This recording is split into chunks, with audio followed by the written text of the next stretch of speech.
From the Student Ice Arena on the campus of Michigan Tech University, it's Northern Michigan hockey as the Wildcats take on the Huskies. All the action coming up next.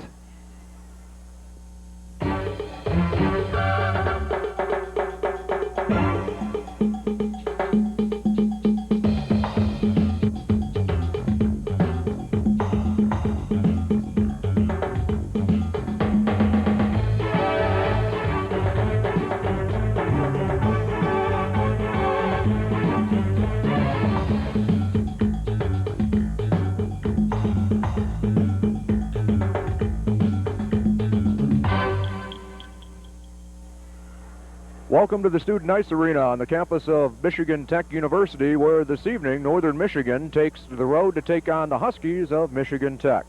Hello again, everyone. I'm Tom McCord along with Dave Dennis. And Dave, an exciting series last weekend against Minnesota that put Northern Michigan back into the WCHA lead, and a chance this weekend for the Wildcats to clinch everything in the league, but they have to win here today against the Michigan Tech University Huskies. Well, I tell you, it's going to be no easy task. This building, the Student Ice Arena we mentioned earlier, we'll see coming up, the Huskies have averaged about 2,800 attendance. There's going to be 4,200 plus tonight. This place is going to be rocking. It's senior night. The Huskies honoring three seniors, Jay Luknowski, Rob Tustian, and Kelly Hurd. So what Northern is going to have to do is they're going to have to come out and get on the Huskies right away and take the crowd out of the game to gain an advantage for themselves. Tonight's game is also the renewal of the Ramada In Cup series between Michigan Tech and Northern Michigan. Northern Michigan in the first series of the season defeating Michigan Tech twice, so Tech from their standpoint has to win here tonight to have a shot at that Ramada In Cup for the first time in 3 years. And Tech's also in a position, they're only 4 points out of 5th place, and so the Huskies are still very much in that race to move up, and they're hungry, and they want the Wildcats. They've won 3 out of their last 4. So Northern can't afford to take Tech lightly whatsoever. Earlier this evening, I had a chance to meet up with Northern Michigan head hockey coach Rick Comley, and here's how that conversation went.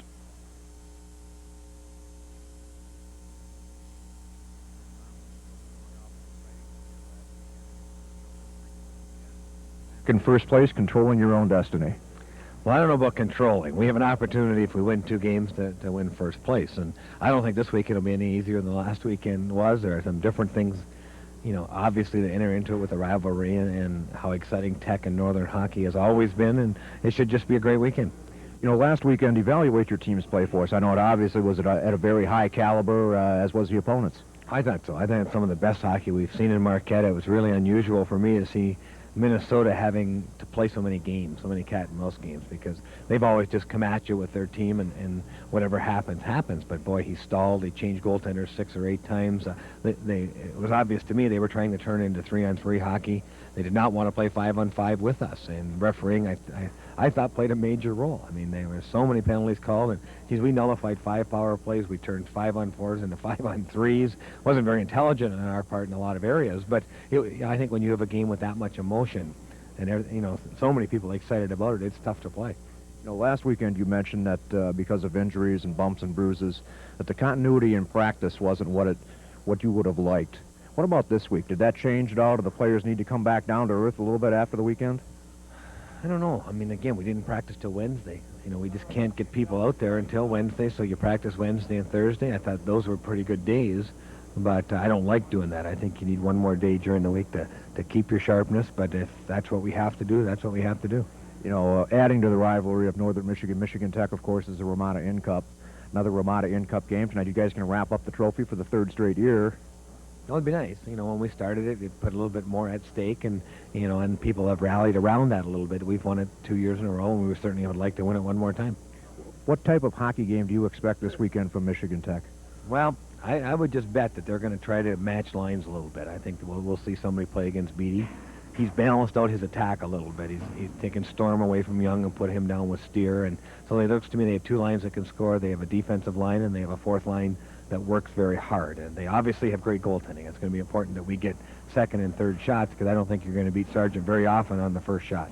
You know, the Wildcats of the week last week, a couple of All-American candidates, Bill Pye and Scott Beatty, also Beatty the WCHA Player of the Week for the 2nd out of 3 weeks. Well, he's had a great year, hasn't he? You know, a tremendous second half, and he continues to score, and, you know, I think that if he does that, we're going to do well, obviously, but it puts pressure on him every night, but there's other people that can do it also.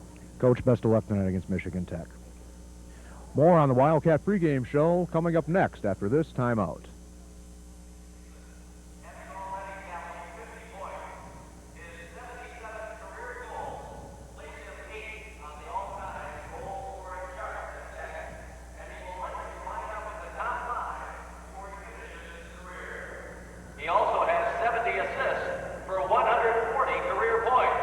We are seeing portions of the Michigan Tech Senior Night celebration. Kelly Hurd being honored for his 4 years of service as the Michigan Tech Husky. Jay Luknowski was just honored a moment ago. Rob Tustian still waits in the dressing room. Dave Danis along with Tom McCord bringing you Wildcat Husky hockey on Bresnan Communications. I'd like to welcome hockey fans up in the Houghton area viewing this Friday night tilt between the Huskies and the Wildcats. And I'd like to remind Northern Michigan hockey fans that Saturday evening at Lakeview Arena in Marquette will be the Northern Michigan Senior Night. Hope to see everybody out there to cheer on the Wildcat seniors as the Husky fans are doing for theirs. The Huskies currently sitting in 7th place in the WCHA. They've won 3 out of their last 4 games, a split last week with St. Cloud after sweeping the Denver Pioneers, a big Winter Carnival series, a big sweep for the Michigan Tech Huskies in that one. The Northern Michigan Wildcats come into tonight's game in 1st place in the WCHA, a point ahead of Minnesota. Last week, the Wildcats and Gophers tied on a late Minnesota goal in the 3rd period Friday night. That was a 3-3 affair, and then the Wildcats jumped out to a 3-0 first period lead and never looked back as they defeated Minnesota 6-4 Saturday night. Hockey game as a walk-on is not one of the easier things for a student athlete to accomplish. Rob Tustian, the final Michigan Tech senior to be honored, says something for Tech, only graduating 3 seniors. They've got a lot of good young players, and Newell Brown definitely has this program on the upswing, Tom. They've won 13 games this year already, which is 3 more than they won all of last season.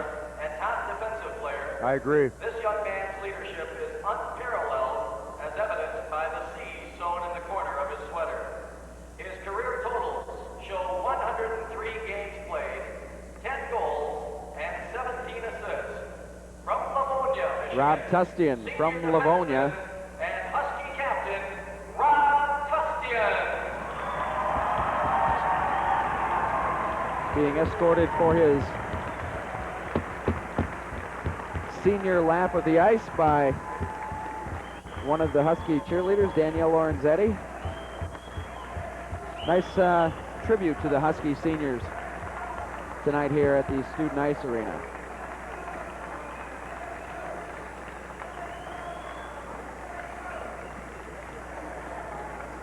I tell you, for those of you fans up here in the Houghton area who would like to come down to Lakeview Arena and see the Huskies and Wildcats wrap up the Ramada Cup Series for the 1991 season tomorrow night, all I can say is you'd better have a ticket.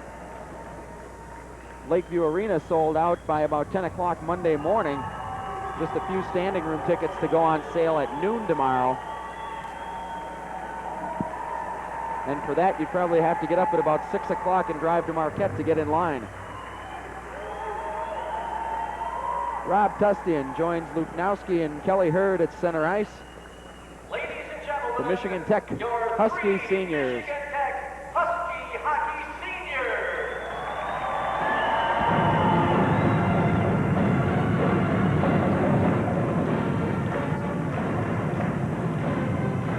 Hear the always raucous Tech pep band breaking into the Husky fight song. One of the more proficient college hockey bands in the country, and certainly one of the loudest. As the lights begin to come up, and we are just about ready for some college hockey. I talked to Newell Brown earlier tonight, and here are his thoughts on tonight's contest between the Cats and the Huskies.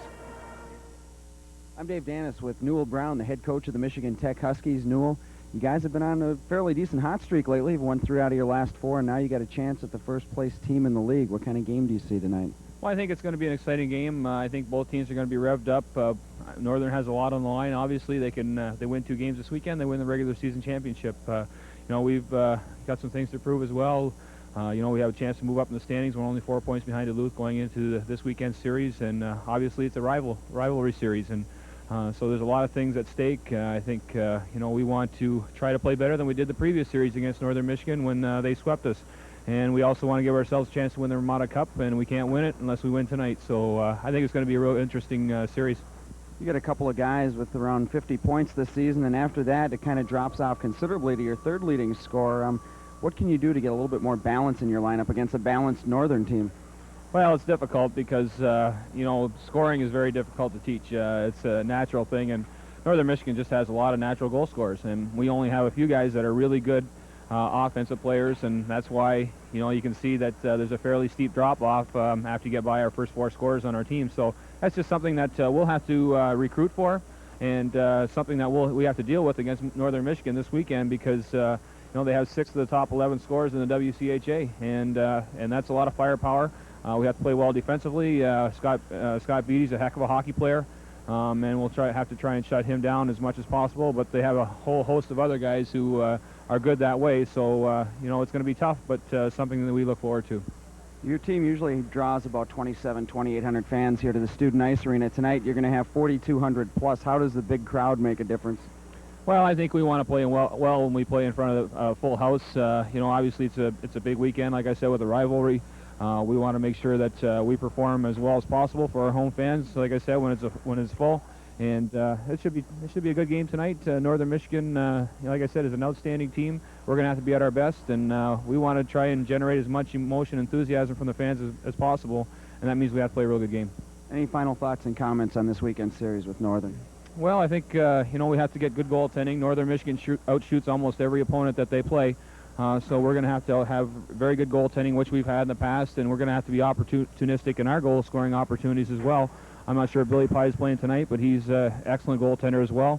And, tonight we want to really see if we can forecheck and play physically. And I know Northern Michigan is a strong team, and they're a physical team. So if we can equal that and have some good emotion and enthusiasm going, then I think our chances are pretty good. Thanks, Coach. Good luck tonight. Thank you. Newell Brown, the head coach of the Michigan Tech Huskies. We'll take a timeout and be back with more pregame activity when Wildcat hockey continues on Channel 8.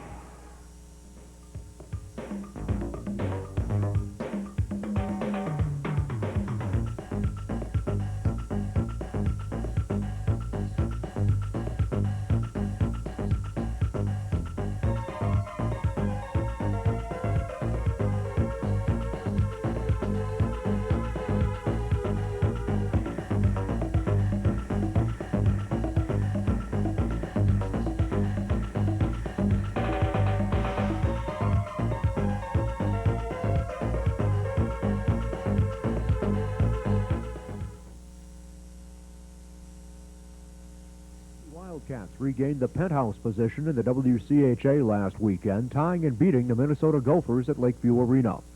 Friday's opener saw the Green and Gold fall behind 2-0 after Grant Bischoff beat Billy Pye early in the opening period. Kevin Scott, though, finally put NMU on the board, scoring a late power play to cut U of M's lead to 2-1 after 20 minutes. Northern took charge in the second period, outshooting the Gophers 20-7. And after a goal by Jim Hiller, led 3-2 after 2. That's how the contest stayed until Corey Leyland tipped a shot past Pye late in period number 3. Both teams had chances in overtime, but goaltenders Pye and Stolp came up with big saves, and the final was a 3-all tie. In Saturday night's rematch, the Cats seemed to have the early jump that they lacked on Friday. Scott Beatty intercepted an errant Gopher pass and went upstairs on goalie Tom Newman at 1:31, giving NMU an early 1-0 advantage. A power play goal by Ed Ward made it 2-0 midway in the first period. Then Mark Buffet found a streaking Tony Szabo.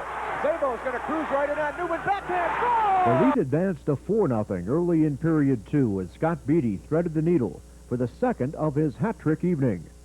The Gophers finally put one past Bill Pye as Ken Jernander turned on the light, but Beatty's second goal of the period and third of the game made it 5-1 after 40 minutes. Minnesota made it interesting, though, in the first 10 minutes of the final stanza as Chris McAlpine scored on a power play and Ben Hankinson made it 5-3. but a mistake by goaltender Jeff Stolp resulted in Kevin Scott's second goal of the weekend and a 6-3 Wildcat lead. From there, Bill Pye held his ground, robbing Gernander twice at close range late, and Northern Michigan had a 6-4 victory and sole possession of first place in the WCHA. Tonight, it's UP rival Michigan Tech as the battle for the Ramada Inn Cup resumes in the Copper Country.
Ready to get things underway from the Student Ice Arena on the campus of Michigan Tech University.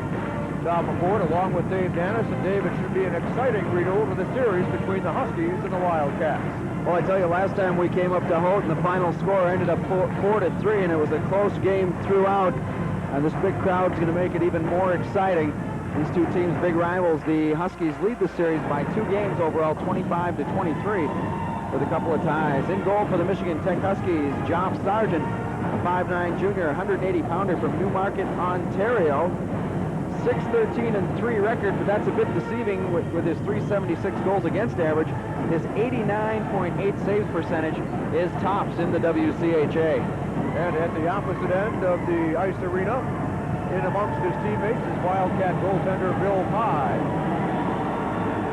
Billy hidden amongst the green and gold of the Wildcats. Billy, a 5'10", 172-pound senior from Canton, Michigan. And he has a 21-3-4 record overall. And he is tied with Dwayne Dirksen for the most wins in the WCHA. Dirksen of the Wisconsin Badgers, who we'll see next weekend. The Huskies will start things out with John Young, Kelly Hurd, and Davis Payne up front. Northern Michigan will be countering with the line of Frederick, Dean Antos, and Daryl Plandowski. Defense pairing for the Wildcats, Brad Warenka and Garrett McDonald. For the Huskies, Rob Tushchin and Darcy Martini. Warenka clears down into the Michigan Tech zone. Tushchin in behind his zone net for MTU. Cross ice in front of his own goal for Martini. Martini's pass knocked down by Plandowski. Clearing pass, McDonald at center ice, down into the MTU zone. Martini will whip it around the near side boards, back out into center ice. McDonald clears it right back into the Michigan Tech zone, and Tushchin turns.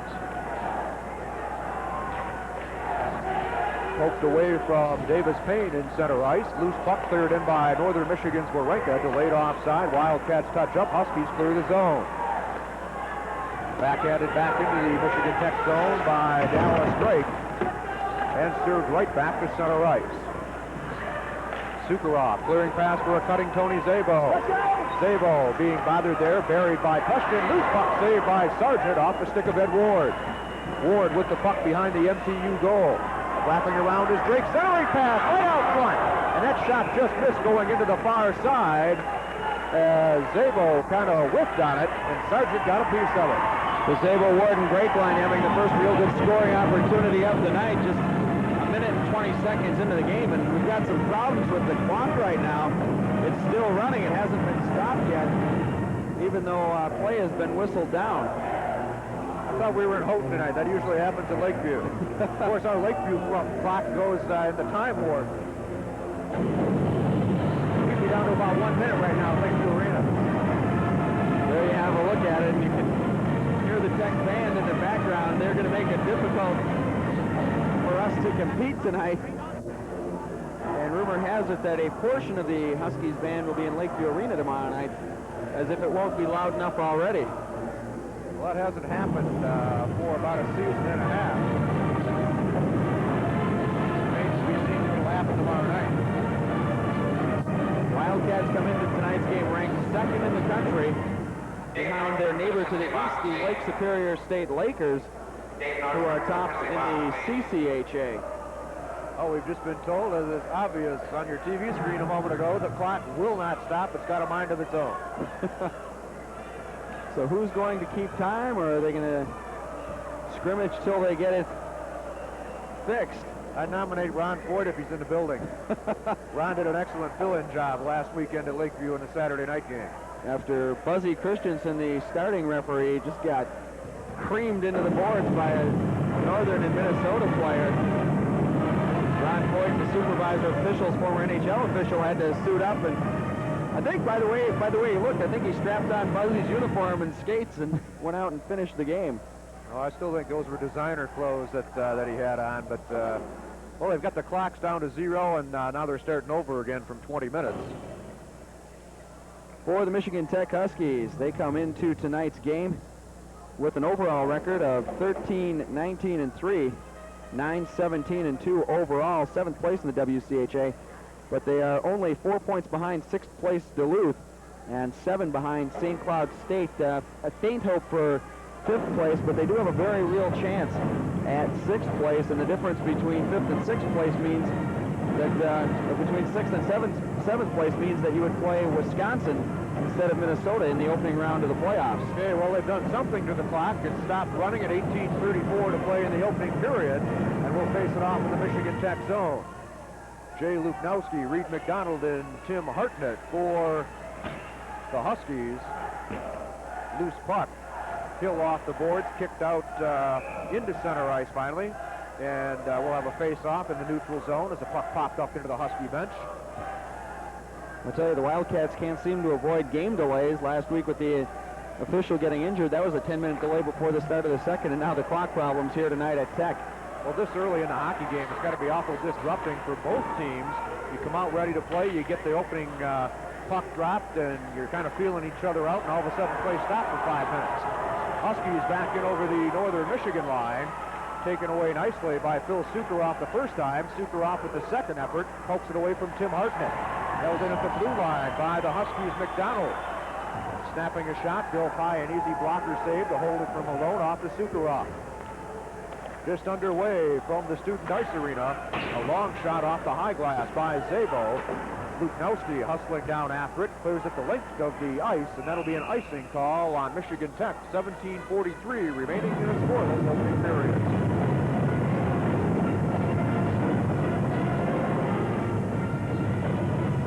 Newell Brown, the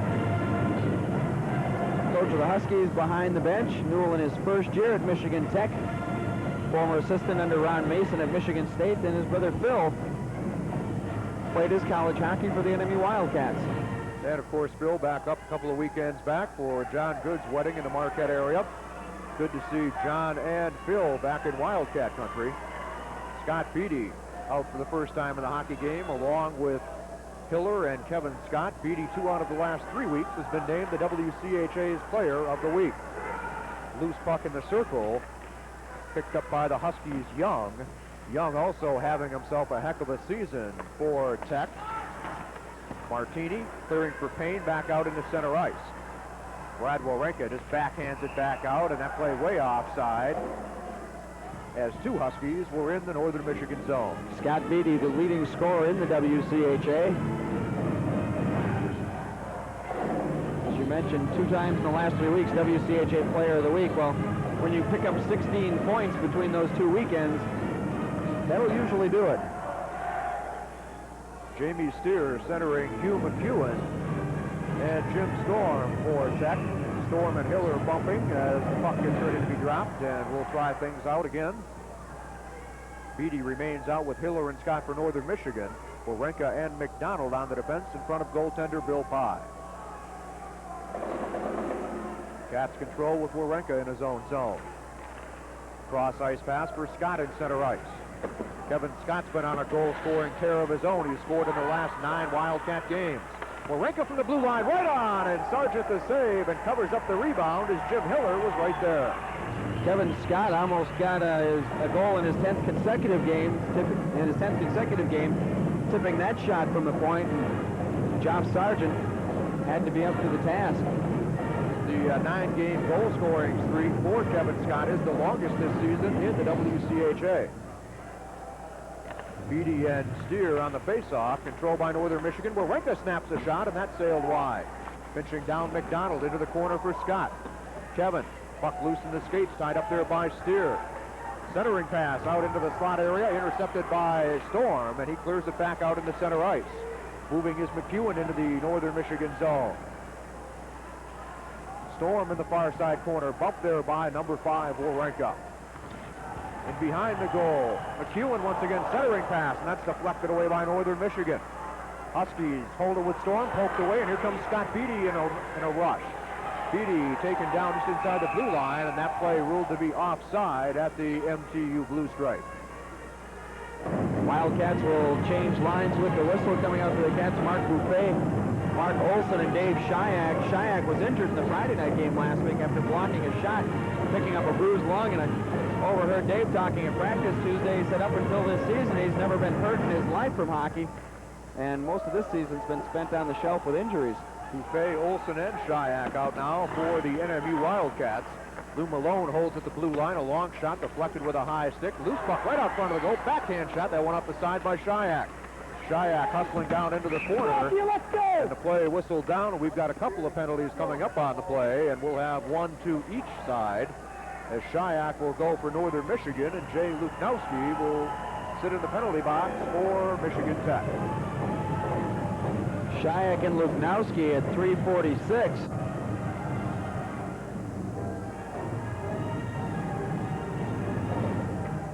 Teams will skate 4-on-4. Jay Luknowski, you see there in the penalty box, one of the 3 Michigan Tech seniors honored tonight.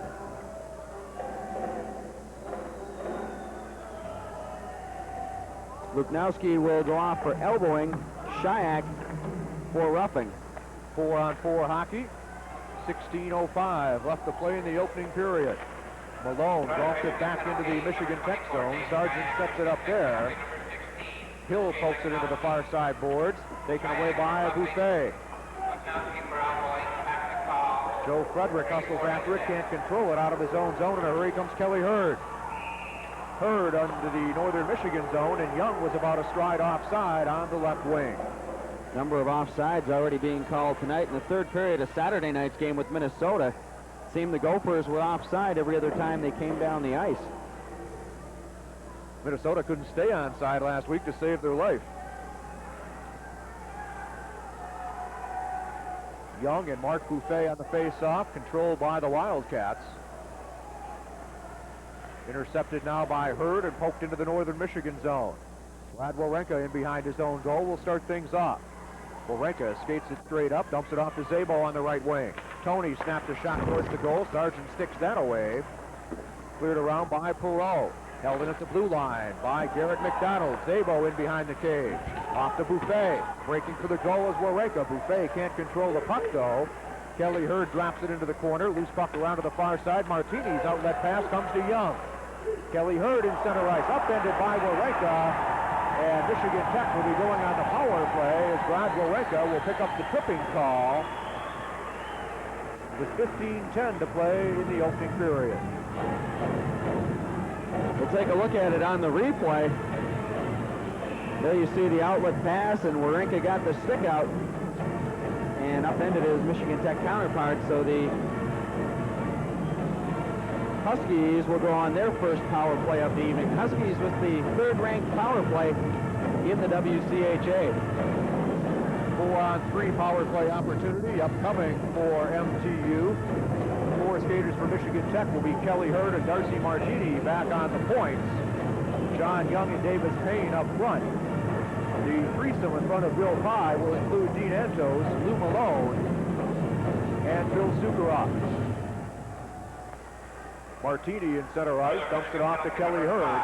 Hurd takes a look, feeds it to Payne and over the Northern Michigan line. Payne on the backhand, turns away from Sukharov, gets it to Young.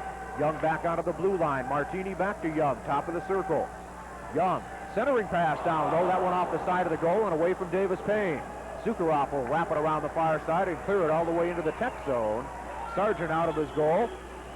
Going to skate and stick handle and leave it for big Darcy Martini. Center ice pass, Kelly Hurd. Hurd down into the Northern Michigan zone, into the far side corner for Davis Payne. John Young now in the far side corner. Back onto the blue line for Martini. He'll wind it up from there right on, and Pye catches it waist high and hangs on.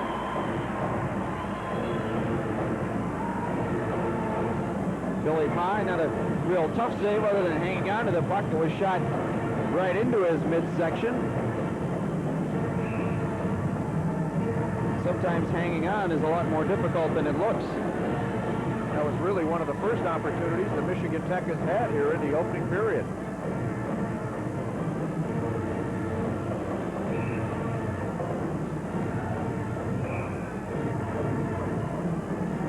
And now we have another delay, as the Huskies have apparently made an illegal line change. Referee motioning Davis Payne, I believe, back onto the ice. In 9 seconds, both teams will get a player back, and then we'll have a 5-on-4 Husky power play for a minute 3. Quick shot off the face-off, and Pye makes the glove save on Davis Payne. I tell you, Billy Pye had Rob Tustian right in his face on that one.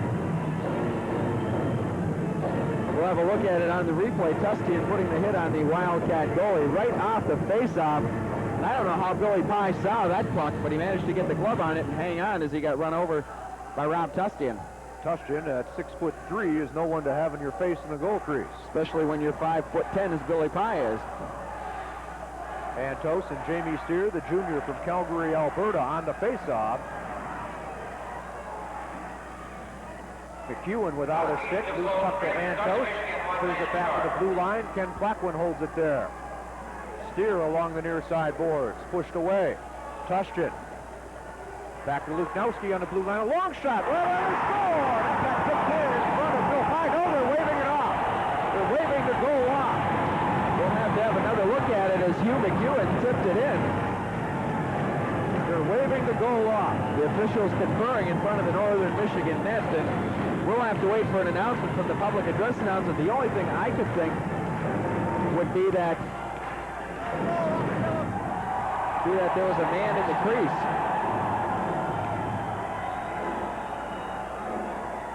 There's a look at it on the replay, and you see McEwen circle right in front of the net there, and I don't see what the problem was. We'll have to wait for the public address announcement.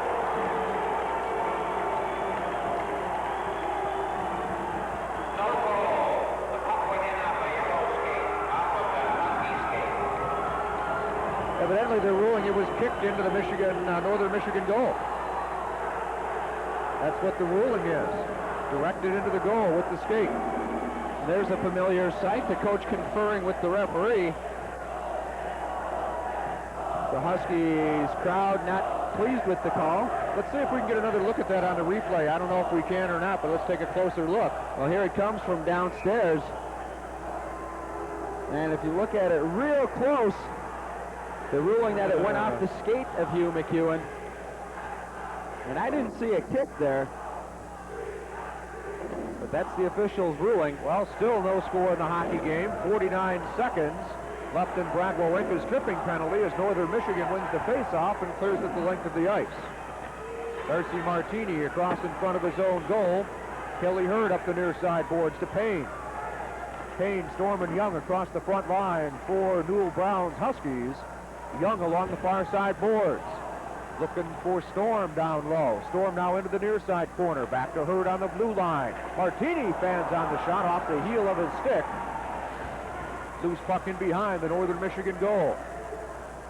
Intercepted by Drake, and he'll sneak it by Martini at the blue line. And Ed Ward hustles after it. 5 seconds left in Wawrinka's penalty. Rink wide pass to Kelly Hurd. Hurd in over the line, turned around by Jeff Simpson. Northern Michigan back at full strength, loose puck to Young, and we've got the net off the Magnets in the Northern Michigan zone. And the play due to that is whistled down. Taking a look at the WCHA standings, there you see the Wildcats on top, 1 point ahead of Minnesota. We've got to point out the Gophers have played 2 more games than the Wildcats and are idle this weekend. Wisconsin 3 points ahead of North Dakota for the 3rd and 4th place spots. And then you see St. Cloud State, Duluth, and the Michigan Tech Huskies in 7th, and Denver and Colorado College battling for the final playoff spot, and they are playing this weekend a home-and-home series. And tonight's game is at Colorado College. Tomorrow night they'll face off in Denver. And I think the last 2 times those teams played, I think each team won a game on the other's home ice. Luknowski and Kevin Scott will take the face-off off to the right side of goaltender Bill Pye, controlled by Sukarov of Northern Michigan. Off the near side boards, Hiller will just flip it out into center ice, looking for Scott Beatty, too far for Scott. Loose puck right at the red line. Luknowski takes a bump there from Hiller, and now Jimmy comes away with the puck.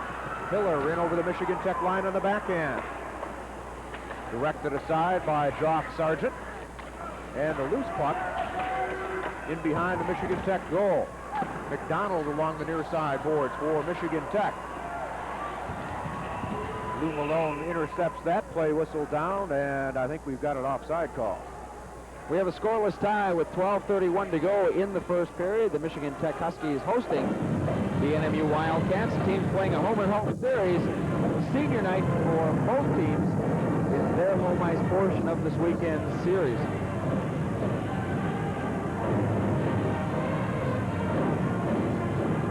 Of course, tonight the Wildcats will be honoring Billy Pye, Kevin Scott, Daryl Blandowski, Brad Warinka, Dean Antos, along with Dave Shyak and Eddie Ward, their 7 seniors. Osworth, Randy Lewis, and Rado Wacha out for Michigan Tech. Wildcats counter with the Antos line of Antos, Frederick, and Daryl Blandowski. Blandowski intercepts it along the far side boards. Antos along the far side.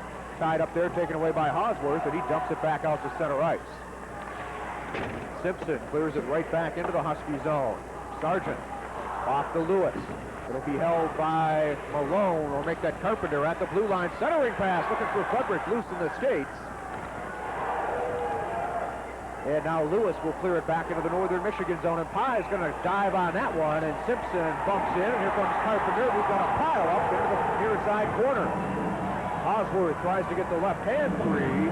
Joe Frederick still right in the middle of it with a grip on a Husky, and Carpenter threatening to go at it with Lewis. Steve Carpenter hasn't played in a while and getting right back into the thick of the action in tonight's game. He's got a good one going. Carp just took a right and countered with one of his own.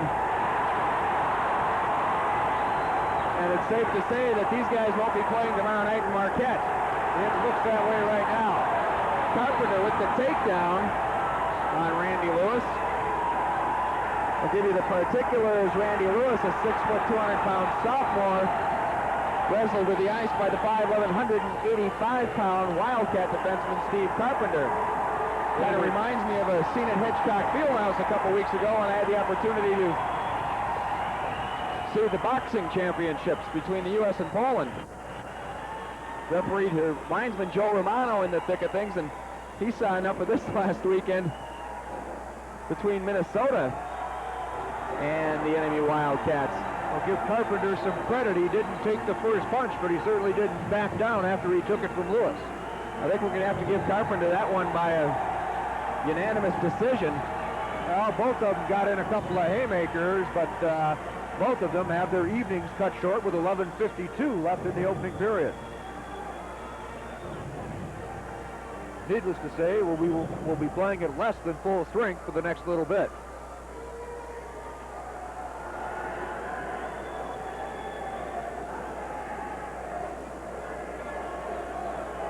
Steve Carpenter and Randy Lewis will be lost to their teams for the remainder of the night, with the game ejections will also sit out tomorrow night.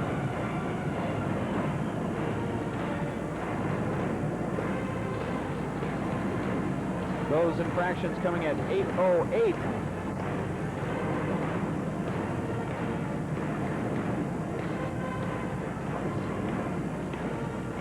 A look at Geoff Sargent, the Tech goaltender.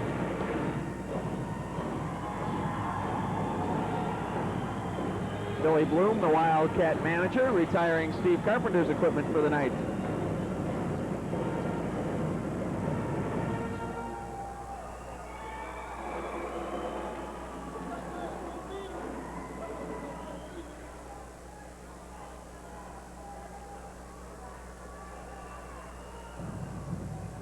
So it's been an eventful, if not scoreless, first period.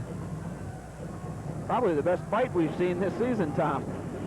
Well, I think it's really the only actual fight we've seen this season. I know Ed Ward got into one out in St. Cloud, and we didn't see that one either. But Carpenter was looking to get back into action after having a shoulder problem. Each of those guys have 2 minutes roughing. And Steve's night has been cut short by the fight. Referees assessing the penalties. They don't go on the clock, right? Right, everything else has to be served. And as soon as we get them from our statistician, we will pass them on to you. It won't be just a simple ejection. For the principals involved, some of the bit players in the altercation will also get a breather. Well, it looks like Northern Michigan will come out on the good end of this. They've got 4 minutes up on the Husky side, along with a 2 and a pair of 2s on the Northern Michigan side.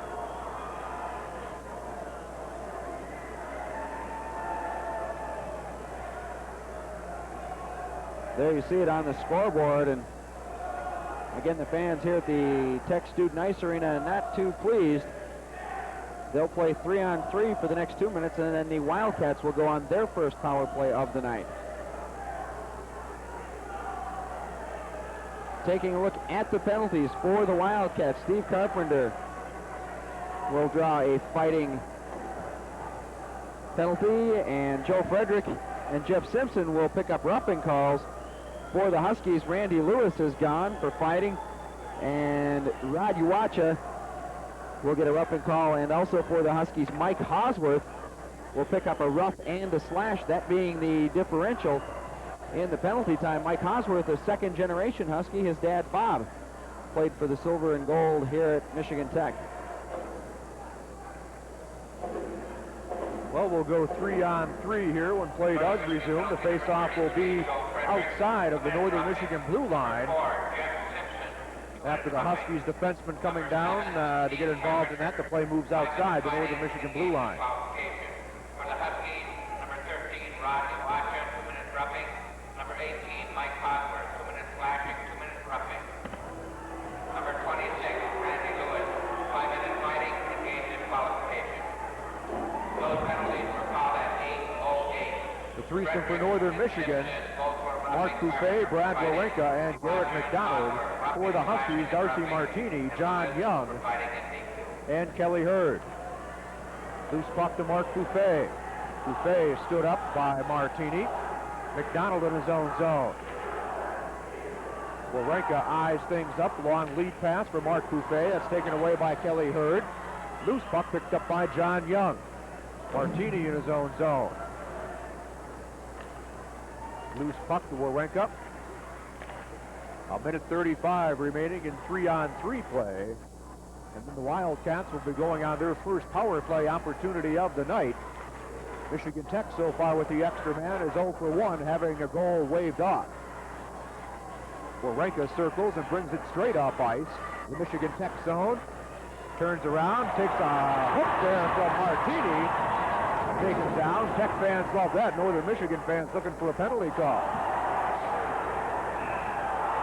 And the net is off the Magnus again, and that could well be a penalty on McDonald if the referee sees fit to call it. And evidently he won't, and he's going to draw some ire from the Husky fans. Well, I tell you, both teams got away with one in that last exchange. Brad Walenka was hooked to the ice, and then Garrett McDonald knocking his own net off of its moorings. So we'll call it even and face it off to the left of Billy Pye. There's the replay. There you see Walenka getting hooked down. The Huskies break out with it, and Garrett McDonald right there. You won't see it, but he came in and knocked the net off the moorings. Northern Michigan wins the faceoff. Skating it out of his own zone will be Phil Sukharov. Sukharov to the Husky line, snaps a shot right on, and Sargent makes the glove save there. Steer in behind his own goal. Up the far side boards for Storm. Back to Steer in center ice. 3-on-3 hockey for another 42 seconds. Steer tied up along the near side boards by Lou Malone. Loose puck to Storm, coming from the side. Storm right out front of the goal. Backhand shot right on, and Pye the save. Cleared out of harm's way by Sukharov. Storm once again just flips it down into the Northern Michigan zone. Pye out of the goal, clears it up for Dallas Drake. 20 seconds, Northern Michigan will be on the power play. Center ice pass. Phil Sukharov comes away again. Sukharov for Drake, a quick shot, and that's blocked down. Loose puck right in front, taken away by Hurd. Up the far side boards for Young. Young in over the line. Grabbed by Lou Malone, taken down. Fans looking for another penalty call. They won't get one. Northern Michigan back to full strength. They break it out with Dallas Drake.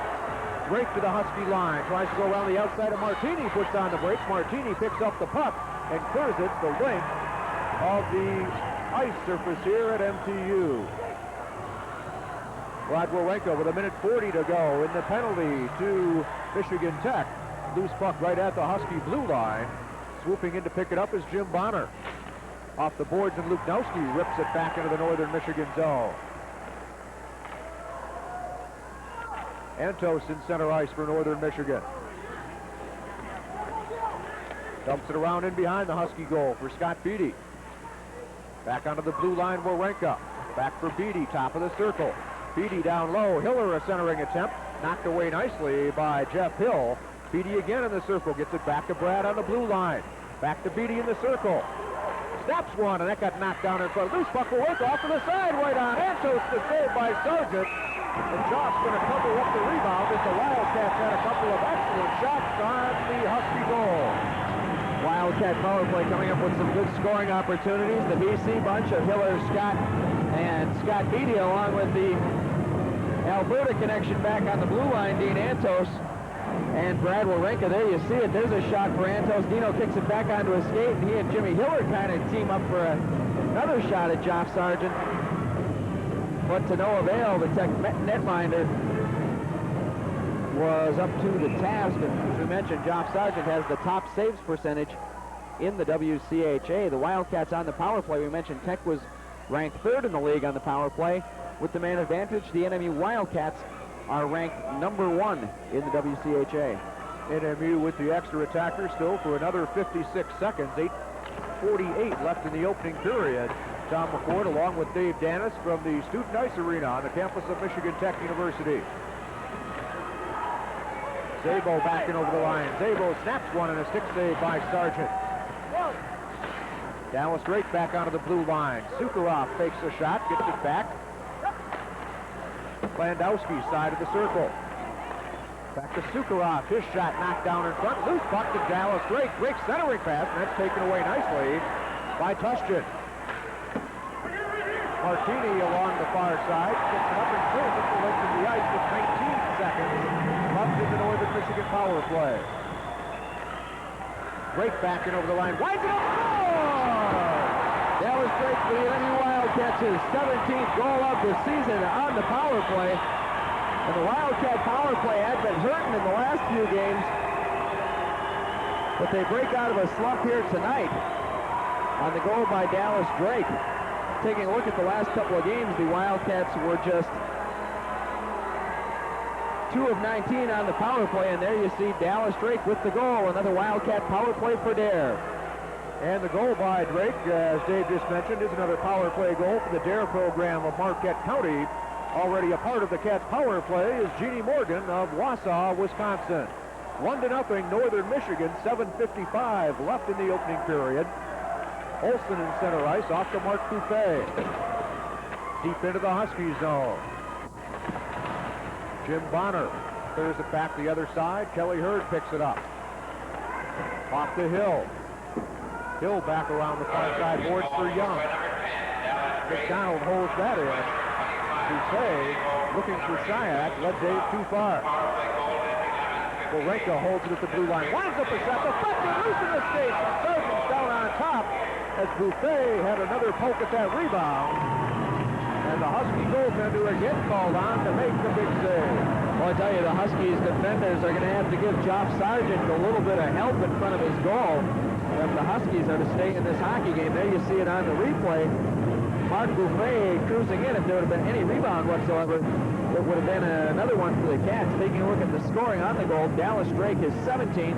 Assists going to Tony Zabel and Phil Sukaroff, a power play goal at 11:58. Tom, one thing we didn't mention before the game, the Wildcats' longest unbeaten string in school history is 15. Currently, they stand at 14. So tonight could be another record in a record-setting season. 7:24 remaining in the opening period. Northern Michigan on the power play goal by Drake leads the Huskies of Michigan Tech 1-0. Antos, Blandowski, and Joe Frederick up front. Sukaroff and Lou Malone on the blue line. Huskies counter with Steer, McEwen, and Storm. Blue line combination of Clackwin and Tushton. This is Tushton. Off the Storm, deflected down into the Wildcat zone. That'll go far enough for an icing call on the Huskies. Face off all the way back down the ice in the MTU zone.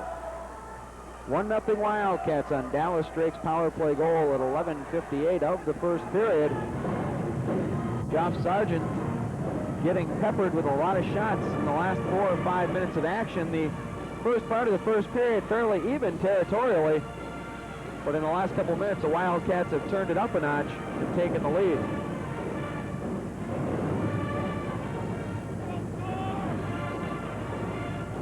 Save to this point. Sargent with 10, make that 11 as he picks up the bouncing puck. And Bill Pye only 3 to this point in the opening period.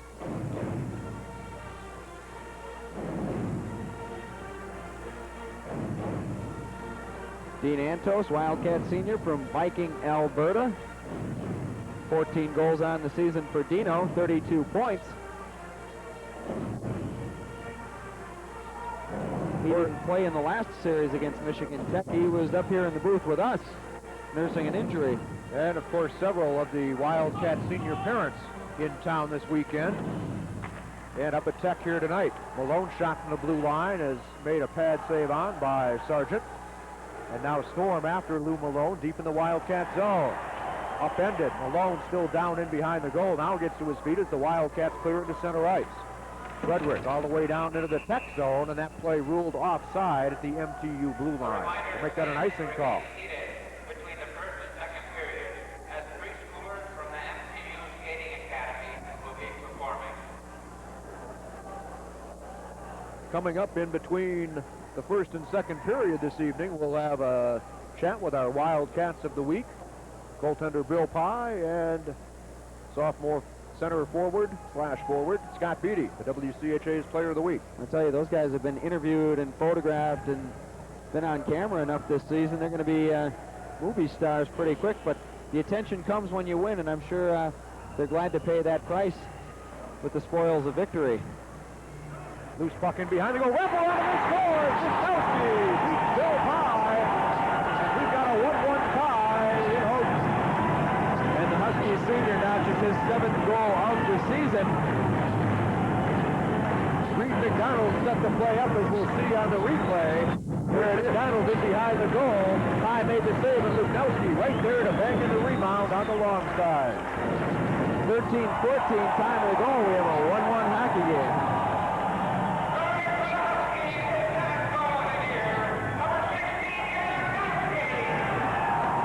Gets run into, but clears the puck around the near side boards, and Witkowski, the goal scorer, clears it down into the Northern Michigan zone.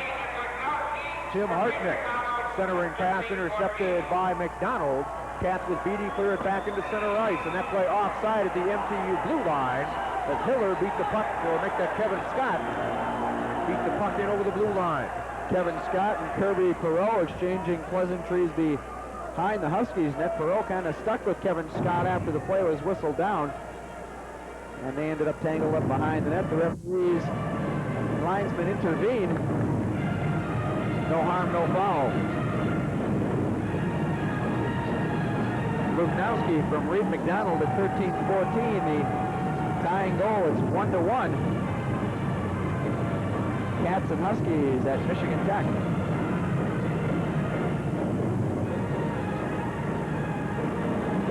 Rod Borenka stick handles his way, dumps it down deep into the MTU zone. Sargent clears it up the near side boards. Wawrinka tries to keep it in, broken out into center ice. Hustling over is Garrett McDonald, though, and now the play whistle down. We've got an elbowing call coming up. And that will go against Northern Michigan, it appears. Jimmy Hiller will get the elbowing call at 13:48. So the Huskies will go on their second power play of the night.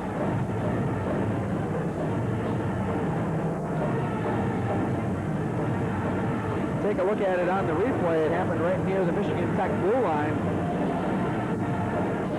See the puck scored up the boards, and there's Jimmy Hiller laying the elbow on his Husky counterpart. And that will result in a power play for the Huskies. The Wildcats, the #1 penalty killing team in the WCHA.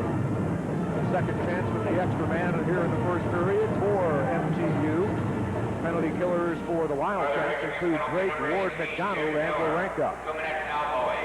Davis Payne along with Storm on the outside of centerman John Young. Hurd and Martini on the blue line. Davis Payne back into the zone, rips the shot, and that got deflected by Drake. Storm in the far side corner for Michigan Tech. Off to Young. Young double team, throws it in behind to Payne. Payne takes a look, tries to shovel it, and gets it momentarily looking for Storm, but Young picks up the loose puck again. Young along the far side board, skates it into the circle, dumps it down low.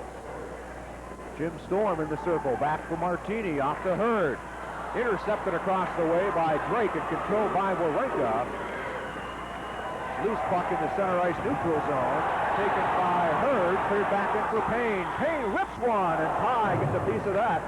Sukharov off the far side boards, clears into neutral ice. Well, Davis Payne made the mistake there of taking the big windup, gave the Wildcats a chance to get back into position, and Billy Pye a chance to make the save, and we're going to have another penalty coming up, and that will also go against the NMU Wildcats. So the Huskies will have a two-man power play for the next 55 seconds.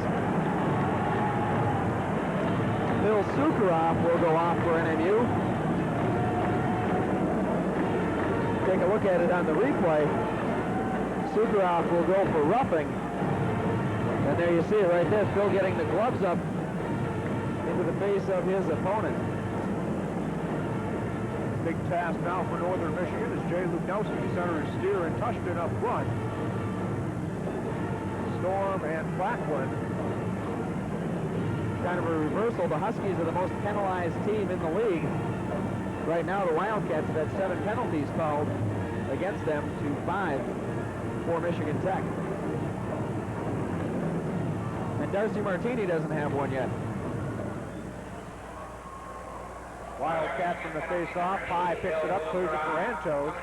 Gino tries to clear the zone. Double team there by a pair of Huskies. Loose puck to Steer. Steer gets it back for Blackwood. Blackwood turns, dumps it back down low, looking for Tushton. Wawrinka puts the stick to Robb. Loose puck to Steer. Off to Storm, side of the circle. Back to Blackwood on the blue line. Blackwood fakes the shot off to Luknowski. Back to Blackwood once again. Luknowski fakes the shot, gets it off to Steer. Back to Jay Luknowski. Blast one, and that got deflected up over top of the Wildcat goal. Malone rips it around the near side boards. Huskies hold inside the NMU zone. Loose puck to Luknowski again, low, and Pye the save there.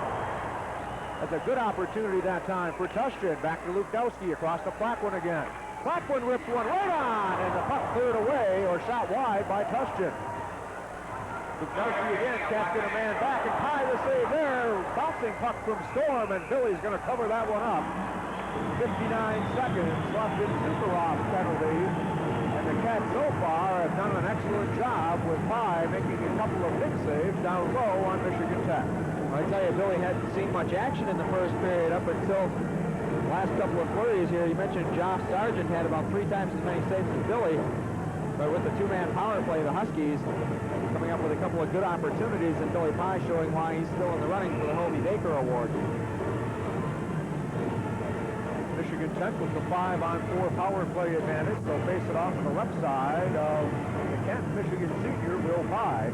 Young remains out, along with Davis Payne and Jim Storm. Hurd and Martini back on the blue line. Drake and John Young with the face-off circle. Drake, Buffet, McDonald, and Warenka to force them in front of the Wildcat goal. Face-off won by Michigan Tech. Martini dumps it back along the far side, picked up by Warenka, and Dallas Drake will do the job and clear it all the way into the Michigan Tech zone. Martini will circle it back. Center ice pass for Storm. Loose puck knocked away by Warenka. Cats have a 2-on-1 possible. Buffet back for Frederick. Frederick right on! Sargent to save. As Frederick let the backhand go, didn't get it off the ice enough. Davis Payne off the short glass into the Northern Michigan zone. Pye on the backhand, fails to clear it back onto the blue line. Martini will wind it up, and Pye catches that just high and hangs on.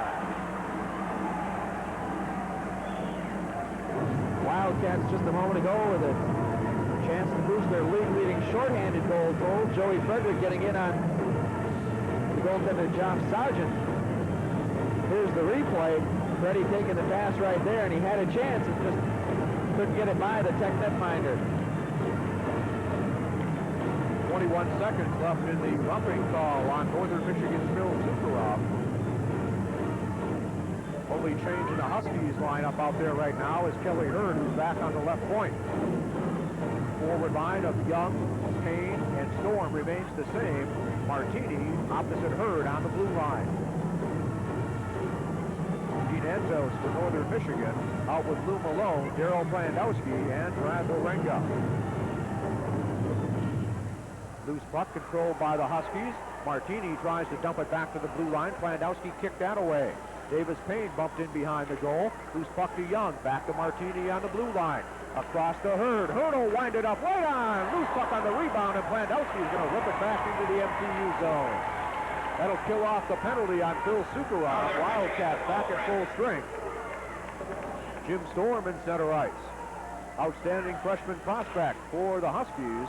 Broken up and cleared out of the zone by Tony Szabo. Szabo takes one right on, and the pad save by Sargent. Ward taken down, and what have we got here? Well, referee Jim Burlew has certainly had a busy night so far. The only problem there, the net coming off of the moorings. You mentioned Jim Storm, the Husky freshman. He played in that same tournament with Brian Gans up in Canada over Christmas break. Storm, 13 goals on the season. Of course, the net being dislodged by a Wildcat player. Loose puck right on, and Ward had the opportunity. Sargent directed that into the corner. Penalty call coming up on the play, and that's going to go on Northern Michigan. And as the Cats pick up the puck, the penalty is called. It's going to be an elbow. That's the third consecutive penalty call late in the first period on NMU. And this is not stuff that the Wildcats can afford. Because if the Huskies get a lead, you've already seen just how tough Joff Sargent can be. Northern Michigan penalty number 10, Dallas Drake, 2 minutes elbow. Look at the replay, and there goes Dallas into the corner. Dallas Drake We're elbowing at 17:27. picking up a penalty. And the Huskies will go on their fourth power play of the night. They're 0 for 3. 2:33 remaining in the opening period. Tom LaPorte along with Dave Dennis in what's been a long first period of hockey from the Student Ice Arena on the campus of Michigan Tech University. 13 penalties will do that to you. And a malfunctioning game clock and a fight.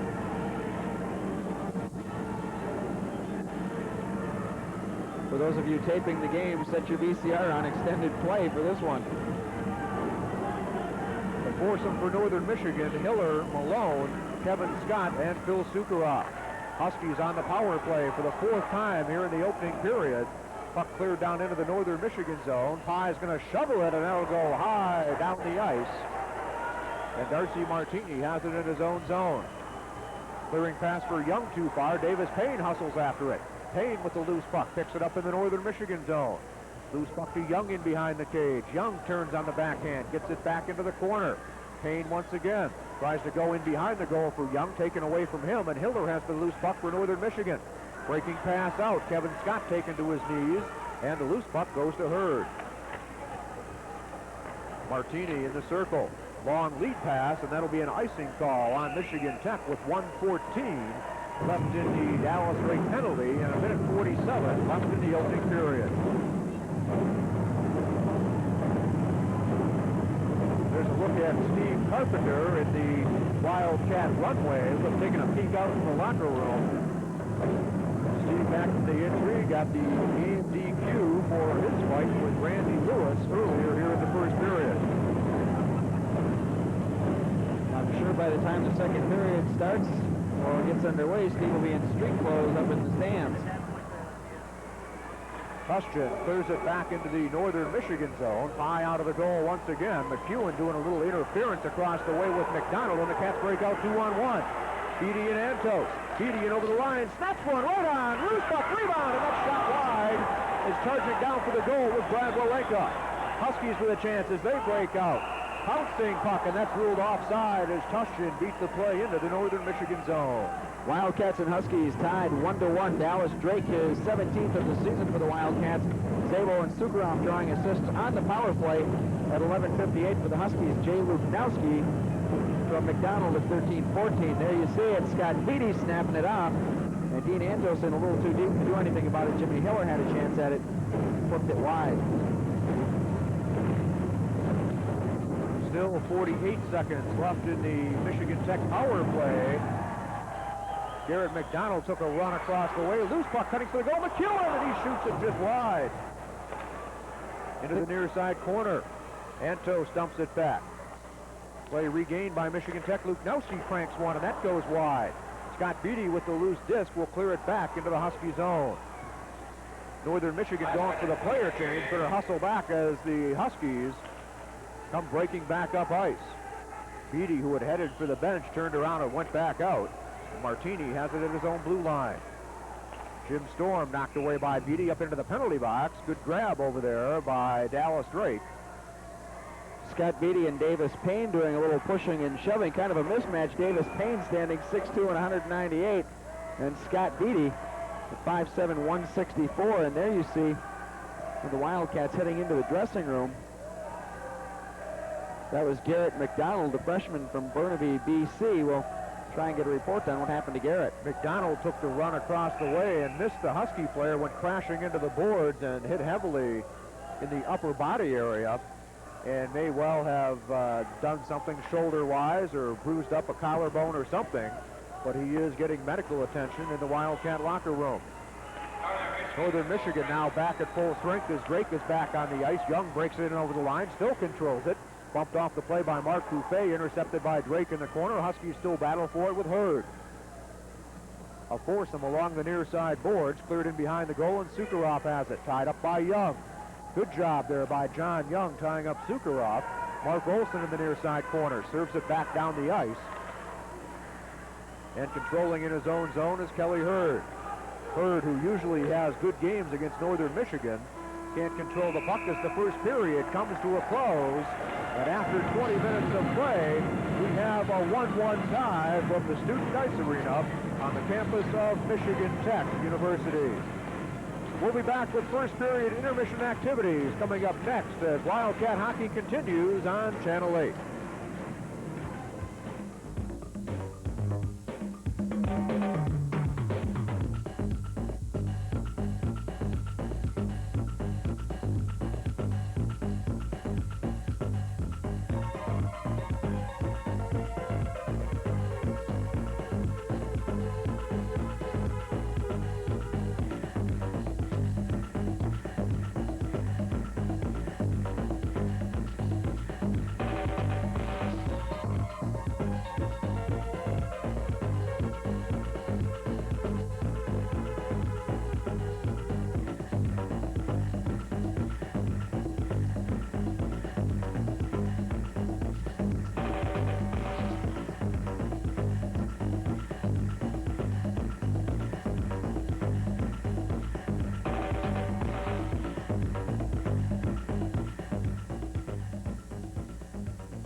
ESPN means business for local advertisers.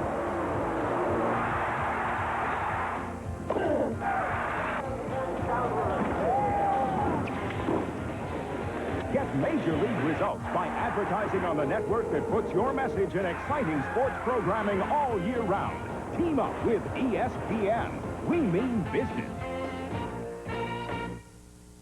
Joining us now, senior goaltender Bill Pye. Bill, one of 2 Wildcats of the week for his performance last week against the University of Minnesota Gophers. And Bill, that was just one exciting college hockey series last weekend. You know, we expected that. You know, they're Minnesota, one of the top teams in the nation, and we just went out there and, you know, and worked hard, and, you know, they were working on it. It was just a great series, and we didn't expect nothing less.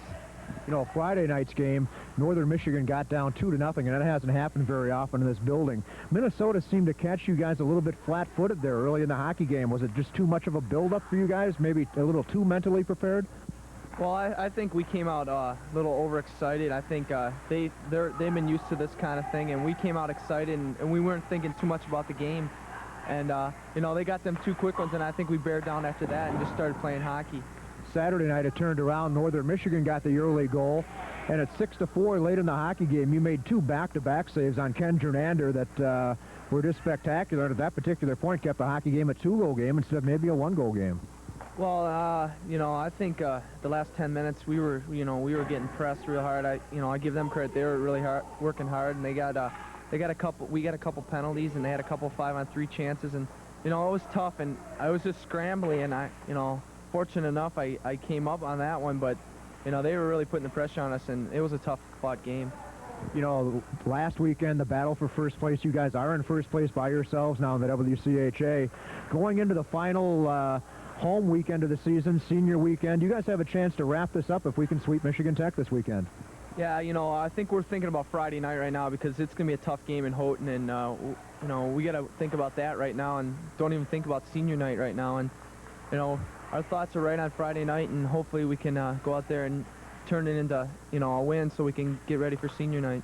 Billy, congratulations on last weekend's series against Minnesota. Continued success to you in the remainder of this season. Thanks. More with Scott Beatty after this timeout. Subway bakes my bread up fresh, and that's my way. My way. I get a combo seafood club the best way. My way. Subway. My sub in front of me. Just the way it ought to be. It's fresh and hot. I know I got it. My way. Subway. My way. Subway. Limited time offer, $1 off footlong taco subs in Marquette only. Joining us now, one of 2 Wildcats of the week, Scott Beatty, for his play last weekend against the Minnesota Golden Gophers. And Scott, it was a real tough series against a real good hockey club, and I think that's probably a team that we might see down the road here. Well, probably. You know, they are a good club. They played great here. They, you know, Friday night they tied us 3-3, and, you know, I think we come out a little too apprehensive the first night. We were a little nervous and everything, and they got the 2-goal lead, and we didn't want that to happen Saturday night, and we come out and played a pretty good game. You know, as you mentioned on Friday night, it seemed like the Gophers maybe caught you guys a little flat-footed or maybe too over-emotional for the start of the game. You got the quick goal right off the bat on Saturday night to kind of change that around. Why don't you tell us what happened on that one? Well, Jimmy and Kevin went in and forechecked, and I just filled the middle of the ice, and I guess it was number 19, Ben Hankinson, for them, tried to make a pass up the center of the ice, and it hit me in the glove and dropped down, and I just carried the puck in and shot it over his shoulder, and it was a good goal to get. It was a nice way to start the game. You know, you've been on a scoring binge of late. You've got the point-scoring streak going in the WCHA right now. It's up around 18 or 19 games or somewhere in that neighborhood. A hat trick on Saturday night, up to 35 goals for the season. You're really sniping out there. Yeah, it's going okay right now, and I think it reflects on the team play that we have. You know, we're number 1 now, and, you know, just to be a part of that is nice. And the depth that we have on our hockey team is great. You know, we got everybody scoring and everybody making plays and stuff, and I think it says a lot for our hockey club that, you know, we're in first place right now, and we just want to keep going. You know, Michigan Tech this weekend is going to be an awfully big challenge for Northern Michigan. Yeah, they're a good team, and it's a tough building to play in. You know, they got great fans just like we do, and they got a good band, and I guess it'll be their senior night up there Friday night, so they'll be playing hard, and they always play good against us. But, you know, we're going to go up there and try and take 2 points away from them, and then try and clinch league championship back here home Saturday night. Scott, congratulations to you on selection of Player of the Week last week. Continued success to Scott Beatty. We'll have more hockey coming up next, right here on Channel 8. Do you remember your first pair of new skates, the care to make sure the fit is just right? Maybe your first goal. Johnson Sports Shop does. 45 years of service has made Johnson's the choice for all your hockey needs. With the largest selection of hockey gear in the UP, Johnson's staff will be sure you get exactly what you need for your level of play. Johnson services what they sell. Expert skate sharpening, blade installation, equipment repair. Johnson's does it all. With great selection, proper advice, and follow-up service, our goal is to make this your best season. Johnson's Sports Shop in the Village. Welcome back to the Student Ice Arena on the campus of Michigan Tech University. The score after 20 minutes of play on your screen, it's a 1-1 tie between the Huskies and the Wildcats. Tom McCord along with Dave Danis, and Dave, a penalty-filled first period. Also an exciting game for a 1-1 tie. Well, 13 penalties called in the first period, including a couple of ejections. Steve Carpenter and Randy Lewis going off for Donnybrook behind the Wildcat net. There you see the scoring summary. Dallas Drake got the Wildcats on the board at 11:58, giving the Wildcats a 1-0 lead. And here it comes. There's the blast from just inside the blue line. And Joff Sargent didn't have much of a chance at that one. Tony Szabo and Phil Sukharov picking up the assists. The Huskies, though, didn't let the Wildcats stick in the lead long, just 1 minute and 16 seconds, as Jay Luknowski picked up a goal from Reed McDonald at 13:14. Second period is underway. Here to bring it your way on Channel 8, let's welcome Dave Danis. Thanks, Tom McCord. The play in the Huskies zone. Joe Frederick sends it around behind the net. Daryl Plandowski tries to stuff it in front. Frederick with a chance. And Job Sargent comes up with another save. He made 15 stops in the first period. Billy Pye for the Wildcats came up with 10 saves. Sargent tested right off the bat here in period number 2. Taking a look at it on the replay, Daryl Plandowski trying to shovel it in front there. Frederick banging it off the pads of the goaltender, Joff Sargent. Dean Antos will be the center for the Wildcats, along with Joe Frederick and Daryl Plandowski. For the Michigan Tech Huskies, it'll be the Luknowski line, Reed McDonald and Tim Hartnett on the wings. Puck sent all the way back to the other end of the ice, an icing call against the Michigan Tech Huskies, and it'll come back to the left of Joff Sargent. We mentioned the Denver-Colorado College battle this weekend. Aside from Northern Michigan here at Michigan Tech this evening, Minnesota Duluth is at North Dakota, and Wisconsin is at St. Cloud State taking on Greg Dahl's hockey club. And the Badgers will be hosting the NMU Wildcats next weekend in the final series of the regular season down at the Dane County Coliseum in Madison, and that's going to be another packed house. We'll have both those games live on Channel 8. Beginning at 8 o'clock Friday and Saturday night, courtesy of WHA TV in Madison. Antos in front, looking for Frederick. His shot was blocked. Comes all the way back to the blue line. Jeff Simpson stopped it there. He was chased by Luknowski. And Dean Antos will come away with it. Leaves it back for Simpson. Simpson at his own blue line, up ahead, pass too far for Antos. Off the skate of Bonner. Antos had another chance at it. Huskies come away with it. Hartnett loses it to Plandowski. Darrell shovels it into the Huskies zone as the Wildcats change up. It'll be an offside call against the Northern Michigan Wildcats. We've played 1 minute and 2 seconds of a scoreless second period so far. As Joff Sargent goes for a skate, and we'll look at the top scorers for WCHA. Top by Northern Michigan zone, Scott Beatty. There you see Scott Beatty, number 1, Greg Johnson, number 2. In league games only, those two are tied. John Young of the Huskies, 3rd, Brad Warinka, 4th. We've got 5 of the top 7 scorers in the league here tonight, with the exception being a couple of North Dakota players. Play comes back into the Wildcat zone. Malone will flip it around behind the net for Sukharov. Sukharov up ahead for Eddie Ward. Ward is bumped by Martini as the puck comes out to center ice. Hugh McEwen turns and dumps it into the corner. Billy Pye will play it off the glass, and it'll be a little too high to play off the glass into the crowd. You mentioned in the first period that Darcy Martini had picked up a penalty, and I think this is the longest that I've seen Darcy play without ending up in the penalty box.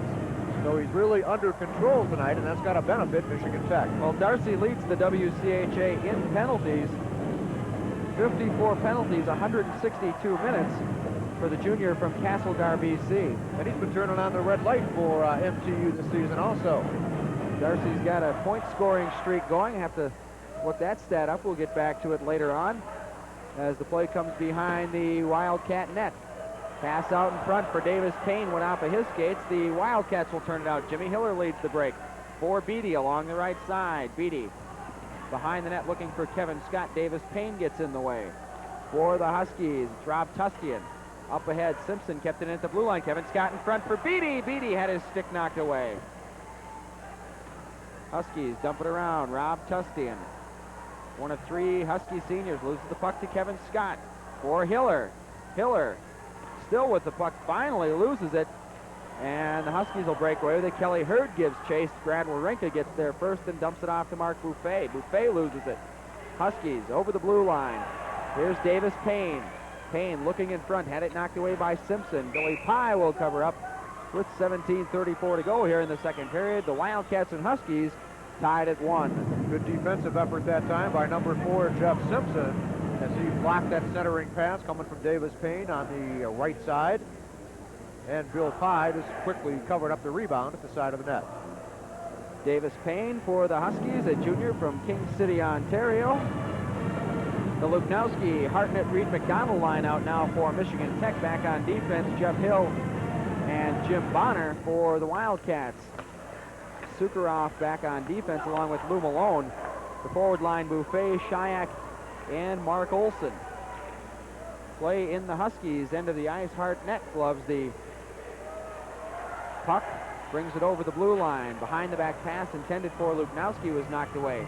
Malone tried to pass it off to Buffet. That went off a Husky stick. Sargent will play it. Reed McDonald, he had an assist on the Luknowski goal in the first period. Hartnett will dump it in. Billy Pye takes a shot at it. Olson goes cross ice for Buffet. Bounces over his stick. Shayak at the blue line couldn't hang on to it. Sukharov will chase it. He's hounded by Steer. Steer in the corner goes to the ice. Sukharov comes away with the puck. Sukharov keeping it off his skate. Tried to go ahead for Shayak. Too far. Martini sends it ahead. Huskies had a chance at the blue line. It was too far for McEwen. Dallas Drake sends it back toward his own goal. Sukharov will lead the break. Lou Malone across his own blue line. Flips it into the Huskies zone and will have an icing call against the NMU Wildcats. You were mentioning Darcy Martini. Martini has a 3-game scoring streak, 4 goals, 3 assists, and 7 points. Taking a look at Martini's totals for the season, he has a total of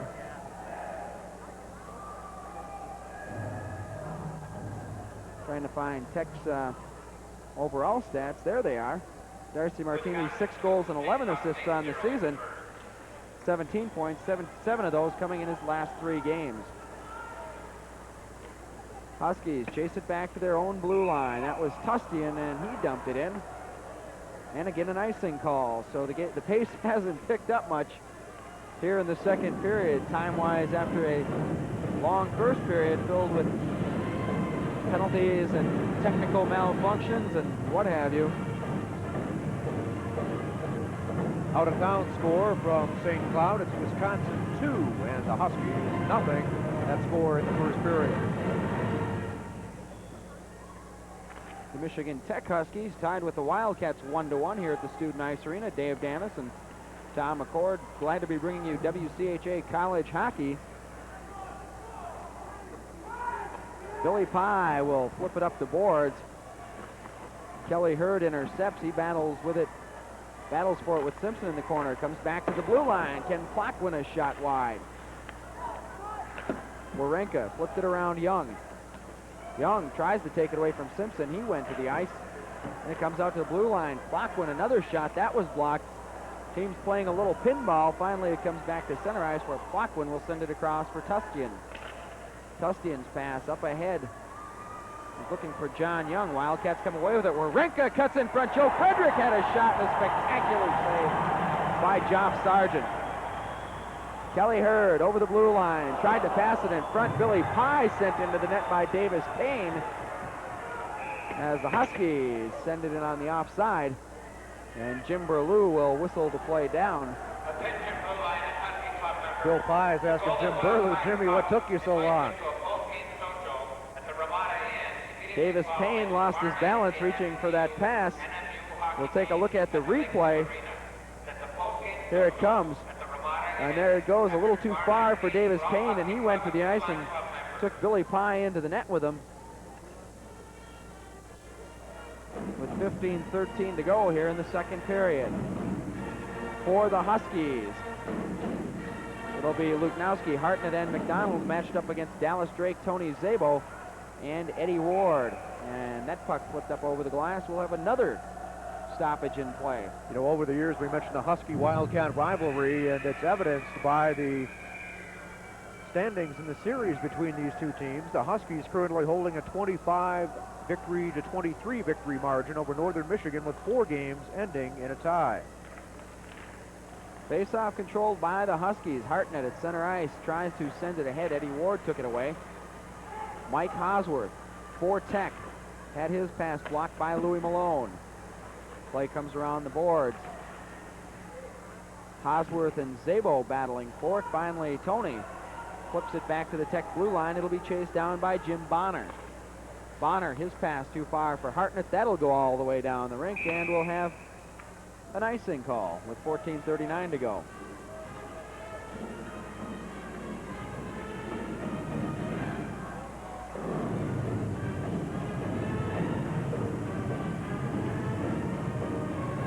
Darcy Martini, the big Michigan Tech defenseman from Castlegar, BC.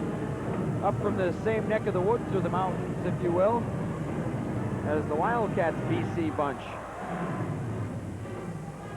Sure, a lot of players on both teams familiar with each other. Kelly Hurd, also from Castlegar, British Columbia, high school chum of Darcy Martini. Reed McDonald breaks in over the Wildcat blue line. Brad Warenko rides him off the puck. Warenka circles behind his own net. Huskies doing a good job of forechecking here in the second period. It comes ahead. Kevin Scott. He flipped it into the middle. Reed McDonald took it away. Into the corner. Puck squirts up ahead. Luknowski tried to pick it up for the Huskies. It came away to Kelly Hurd. Now Kevin Scott with a chance. He spins away from a defenseman. Tried to go in front for Hiller. We've got a penalty coming up. Billy Pye will come out of the net as the Huskies touch up the Wildcats. Will be going on their second power play of the night.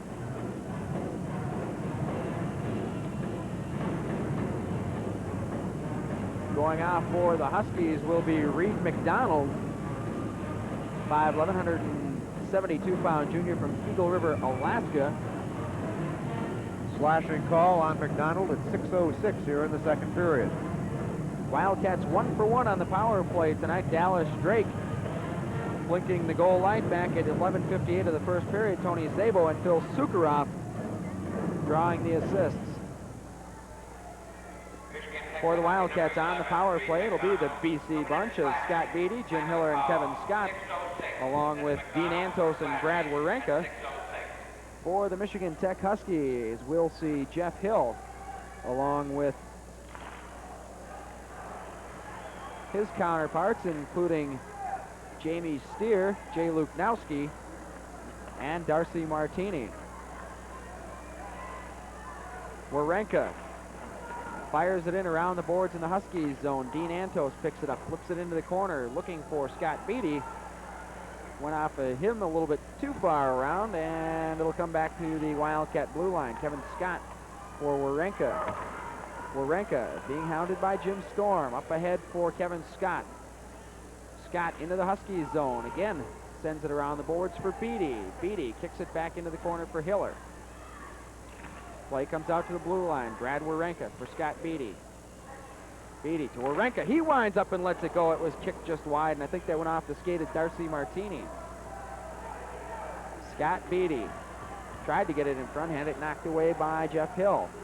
Beatty again lets one go. Sargent with the save. That'll go off the glass, and Wildcats will take it again. Jim Hiller in front for Beatty, and a shot and a save by Sargent. Another chance for Beatty. And Josh Sargent a couple of more big saves. Brad Warenka had his shot blocked. Here comes Jamie Steer. Steer breaking into the Wildcat zone. He lets one go, and Pye comes up with the save.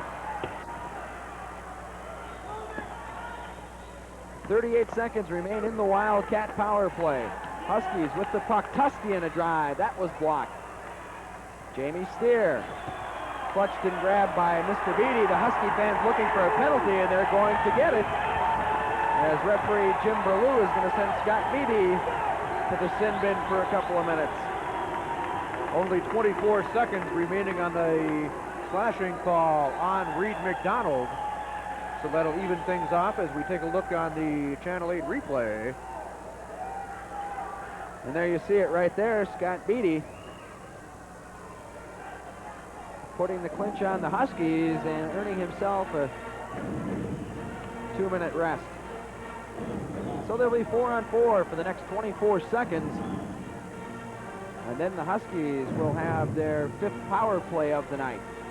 7:42, the time of the Beatty holding call. Dallas Drake for the Wildcats. Up over center ice. Drake into the tech zone. Dumps it back into the corner for Eddie Ward. Ward checked by Bonner. Luknowski turns away with it for the Huskies. He'll kill the last couple of seconds on the Huskies penalty as Reed McDonald steps back onto the ice. The Huskies are on the power play. Puck into the corner. Ward checked by Reed McDonald. Dallas Drake bumped by Bonner. And we're going to have another penalty coming up.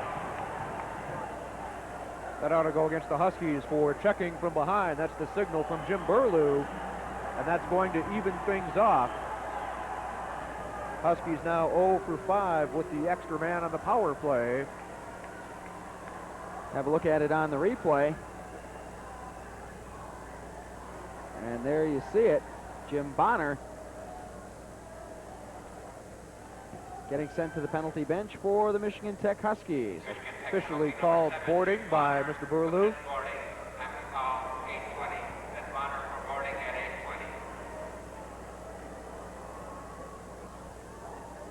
Game tied 1-1. A pair of first period goals for the Huskies. Dallas Drake, Jay Luknowski for the MTU Huskies. Drake for the Wildcats. Martini controlling the faceoff around behind his own net. Puts a move on Tony Szabo. That's not something you'd expect to see too often from the big fella. And a hand pass ruled against the NMU Wildcats.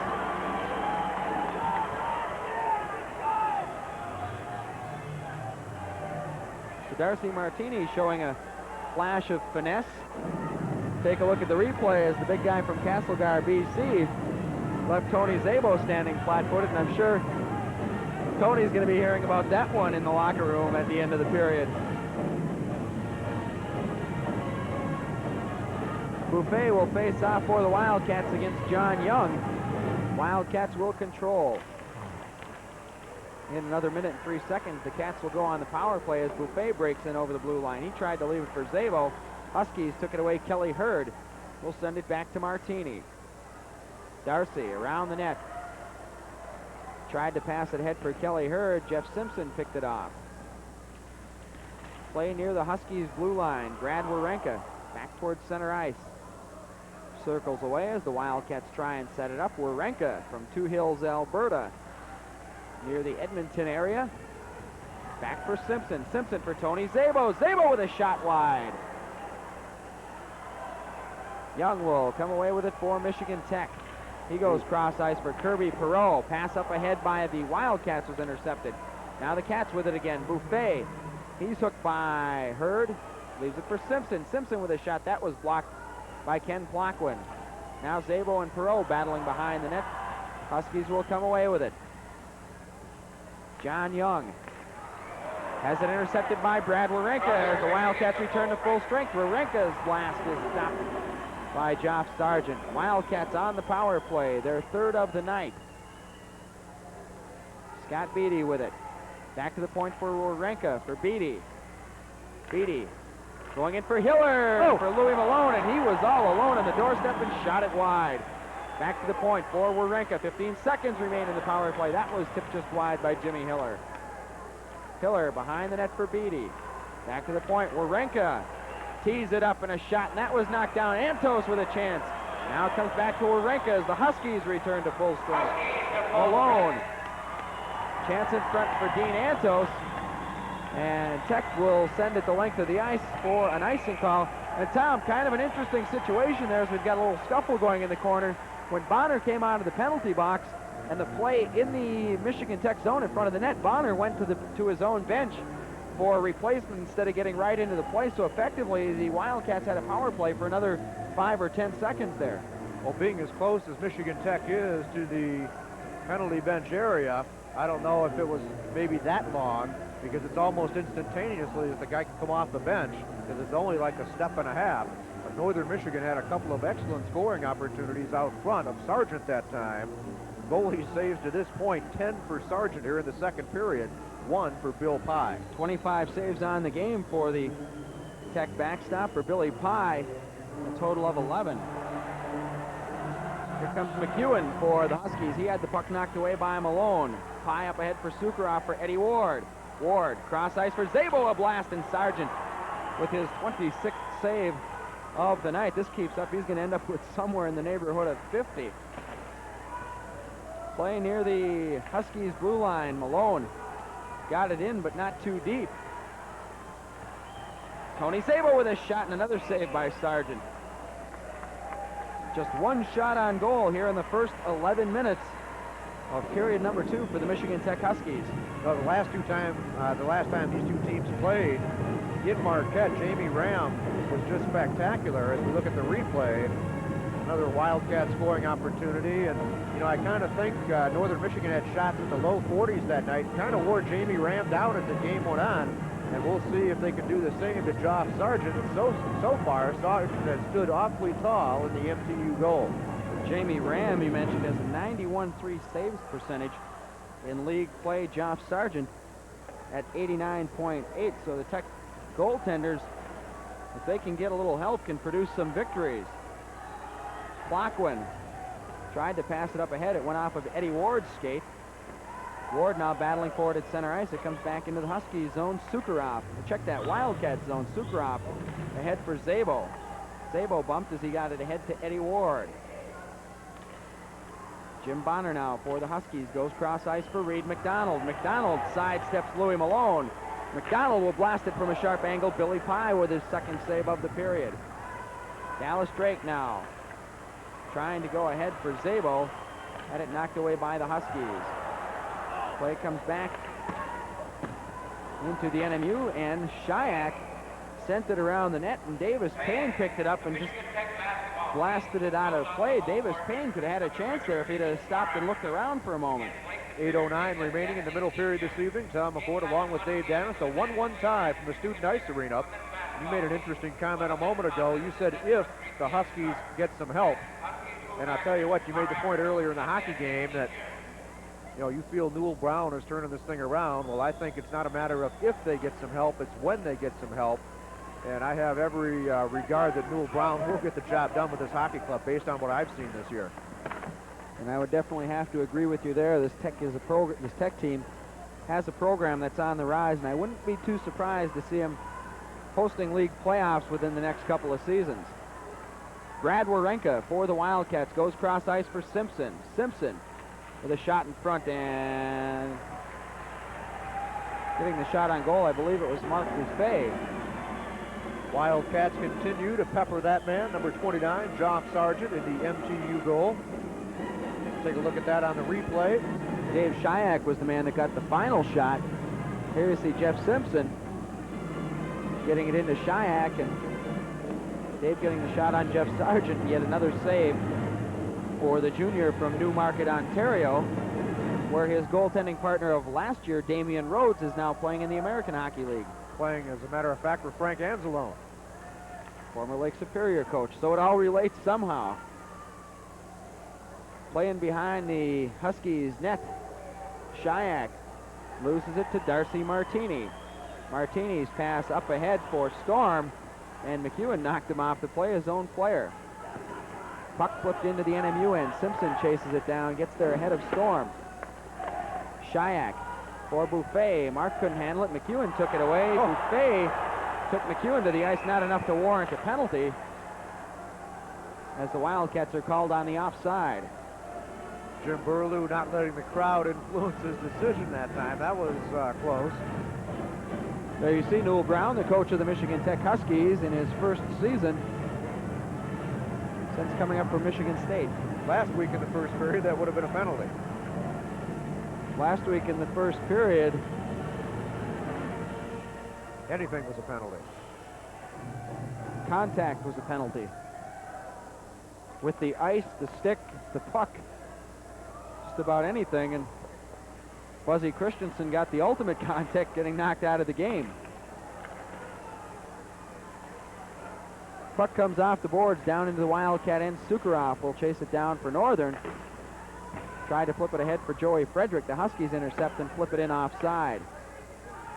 Huskies have not yet touched up as the Cats send the puck ahead. That goes off of Plandowski's stick all the way down the rink. Sargent way out of the net to play it. Flips it off of Kenny Plotquin's head. Plotquin with the puck now for Kelly Hurd. Hurd trying to send it ahead to Raduacha. A little bit too far, and an icing call with 6:25 left in the second period. On the end of the Michigan Tech bench, Jamie Ram kind of lost control of the clipboard over there a moment ago. That was that dark object you may have picked up on your screen dangling from the side of the arena. Fully expect to see Jamie Ram in goal tomorrow night down in Marquette. For the Huskies, it'll be Luknowski, McDonald, and Hartnett. Back on the defense will be Jeff Hill and Jim Bonner. For the Wildcats, the BC bunch with Warenka and Jeff Simpson on the points. Scott Beatty will face it off. Kevin Scott to his right. Jim Hiller back in the sniper position. Huskies control the faceoff. Reed McDonald off the board. Simpson picks it off, sends a shot toward the Husky goal. Hill will send it around. Up ahead for Reed McDonald. McDonald for Hartnett. Tim Hartnett tries to get it into the Wildcat zone. Kevin Scott intercepts. Jim Bonner trying to go up the middle for Luknowski, and the Wildcats take it away. Kevin Scott trying to come away from Hartnett. Finally gets it up ahead for Jimmy Hiller. Hiller. Ooh, his pass in front intended for Luknowski, and the Wildcats are going to get a penalty. Kevin Scott will sit out 2 minutes for a slash, and the Huskies will have their sixth power play opportunity of the evening. 14:19 the time of the penalty. Kevin Scott's not going to be too pleased with that. He took about 4 or 5 chops himself as he circled with that puck in his own zone. Go down about 60 feet, he gets called for a slash the other direction. 10th penalty on the NMU Wildcats tonight. 14:19 the time of the call on Northern Michigan senior Kevin Scott.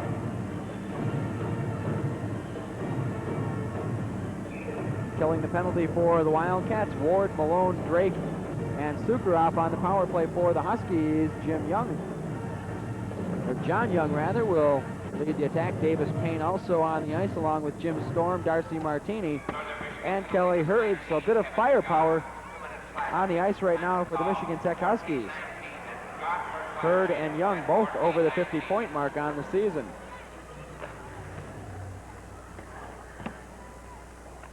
John Young for Storm. Storm going back to the point for Martini. His shot blocked by Eddie Ward.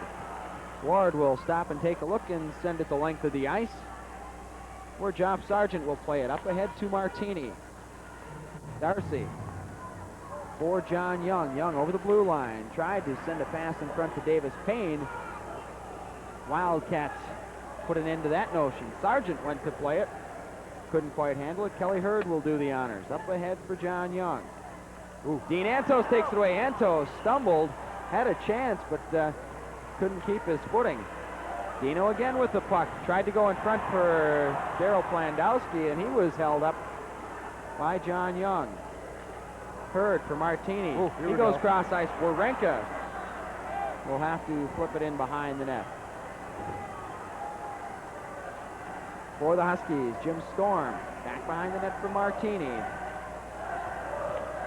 Kelly Hurd sends it ahead. Some poor passing by the Michigan Tech Huskies here on this power play. And some excellent defensive coverage by Northern Michigan, bottling up Michigan Tech. Wildcats with the puck. The Wildcats lead the league in shorthanded goals. Definitely a threat to score in any situation. Renka down on top of the puck along with Jamie Steer. The face-off will be inside the Michigan Tech blue line.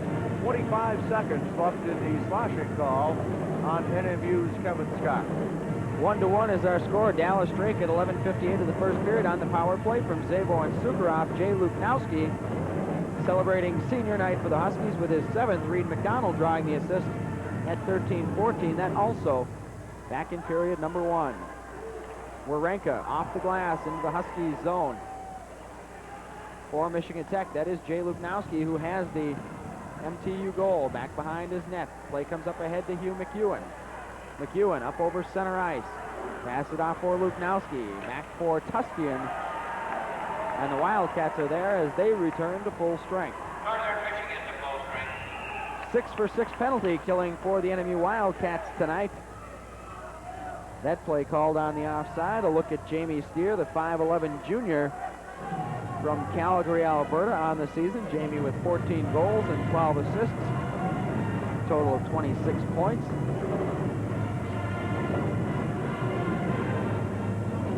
Strange situation, Tom. We've got 5-on-5 hockey here with 3:38 to go in the period.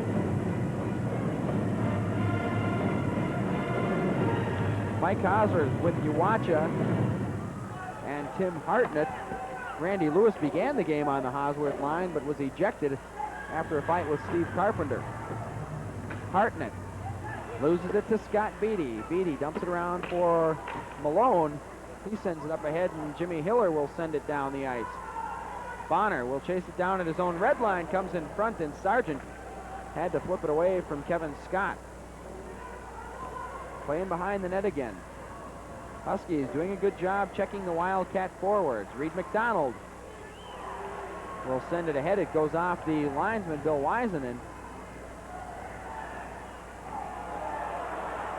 A scrum going on in front of the penalty bench. Hosworth and Hiller, a pair of 18s. Kevin Scott for the Wildcats. He's checked by Hill. Sargent sends it off the glass. Play comes in front. That'll be Jim Storm. He goes to the ice, and the Wildcats will come away with it. Brad Warenka ahead for Kevin Scott. Scott with a blast and a save. Scott Beatty with a chance, and that went wide. Beats couldn't pick up the bouncing puck cleanly. In the corner, Jeff Simpson sends it back behind the net for Mark Olson. Shayak for the Cats. Now Beatty comes into the fray. Down in the corner to the right of the Michigan Tech goal. And finally, the puck is going to be faced off outside of the Michigan Tech zone, and the Husky fans looking for a call to be made against Scott Beatty.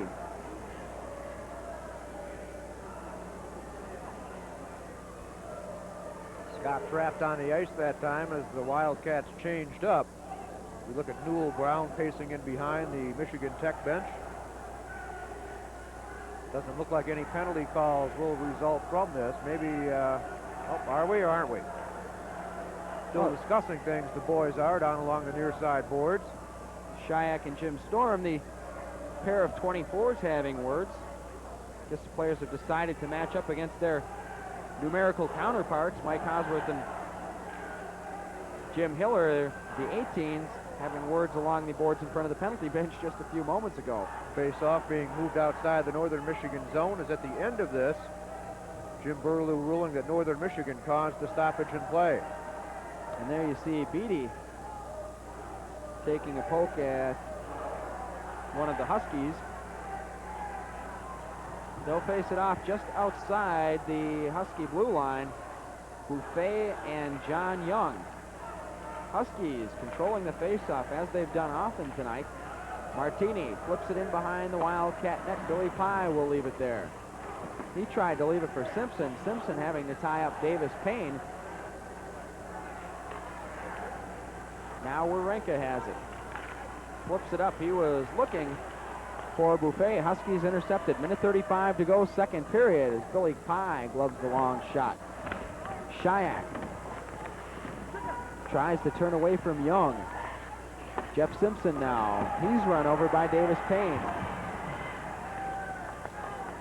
Young with it for the Huskies. Back for Kirby Perot. His shot from the blue line went just wide. Olson sends it up the rink. Shayak will try and chase it down. Kirby Perot gets there first. Now Buffet will take it. Buffet looking to cut in front. He had a chance. And another save by Joff Sargent. Puck lay loose under Sargent momentarily, but Joff recovered to put the big glove on it. 1:04 left in the second period of a 1-1 tie. We'll look at it on the replay. There's another scoring opportunity for the green and gold of Northern Michigan. Mark Buffet with the effort this time, trying to tuck it in the short side, and Sargent right there to make the save. In between periods 2 and 3, Dave Dennis, you'll have the opportunity to talk with Brian Gans, a Northern Michigan Wildcat freshman, not suited up for this evening's game. Brian had a goal last weekend against Minnesota. They took that away from him. They gave it to Hiller. 1 minute left to play in the period. Maybe you can ask him about that. That's the first I've heard of it. So that must have been changed after the game. Or after the series was over. It was in the final wrap last week, but I never heard it at the hockey game. But then again, all the Wildcat fans hooting and hollering down there last week, was kind of tough to hear anything in that building, much like it will be on Saturday night at Marquette. 50 seconds to go in the second period. I'm Dave Dennis along with Tom McCord, bringing you Ramada Cup hockey from the Michigan Tech Student Ice Arena. Dallas Drake will face it off against Luknowski. Huskies again control the faceoff as Hartnett tries to send it behind the net. Hartnett couldn't get a hang of it, and the Wildcats will try and turn it the other way. Out for Lou Malone at center ice. That puck bounced away from Louis. And the junior from Milford will pick it up once again.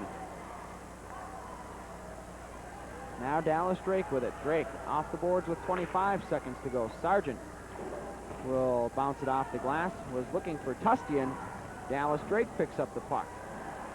And we're going to have a penalty coming, and I'm not sure who it's going to go against. Another scuffle going on in the corner to the left of Joff Sargent with 14 seconds left in period number 2. I think this is going against Michigan Tech, and I believe it may well be Tustian. It's headed that way. Let's take a look and see. Ed Ward still having words. He's going to have penalties on either team here. Ward and Tustian heading into the penalty box. And instead of the penalty box, Tustian will head to his locker room. We'll take a look at it on the replay. As will Ed Ward. Here you see it over in the corner behind Joff Sargent.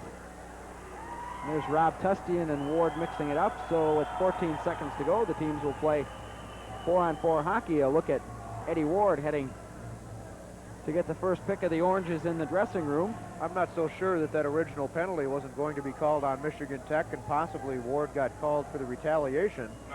There's what's happening right now. 1-1 tie late in the second period. Ed Ward for boarding and Tustian for a cross check. 1946 time of the penalties. Face-off will be to the left of Joff Sargent.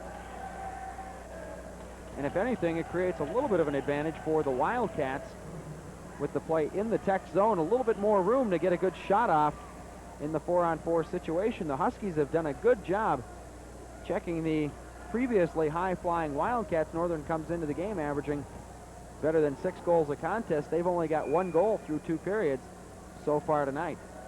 Northern Michigan will put the WCHA's leading scorer, Scott Beatty, onto the ice along with line mate Jim Hiller.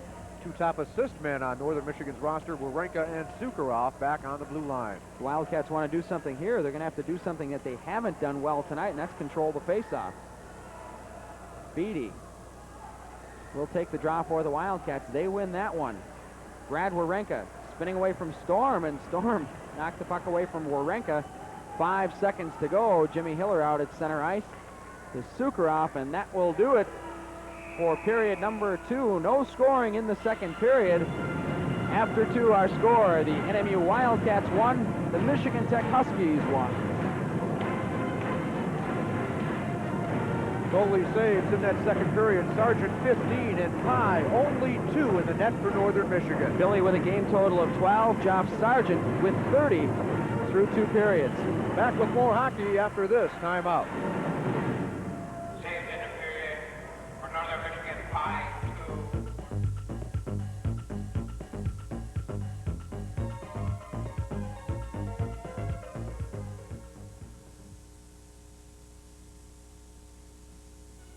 Take a look at St. Germain Sandblasting. At St. Germain, we do more than industrial-sized jobs. We do refinishing on all size items, from front loaders to snowplows to household items. No job is too big or too small for St. Germain.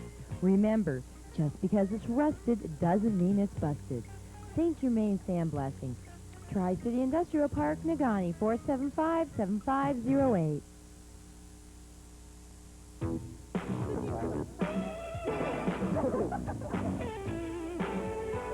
Gotta get out of here, guys.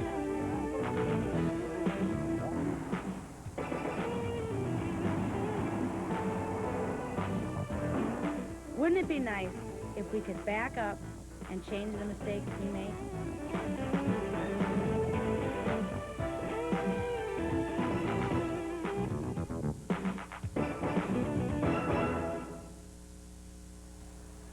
Welcome back to the Michigan Tech Student Ice Arena. After 2 periods, the NMU Wildcats and Michigan Tech Huskies tied at 1. I'm Dave Danis. Joining me now, Wildcat freshman Brian Gans.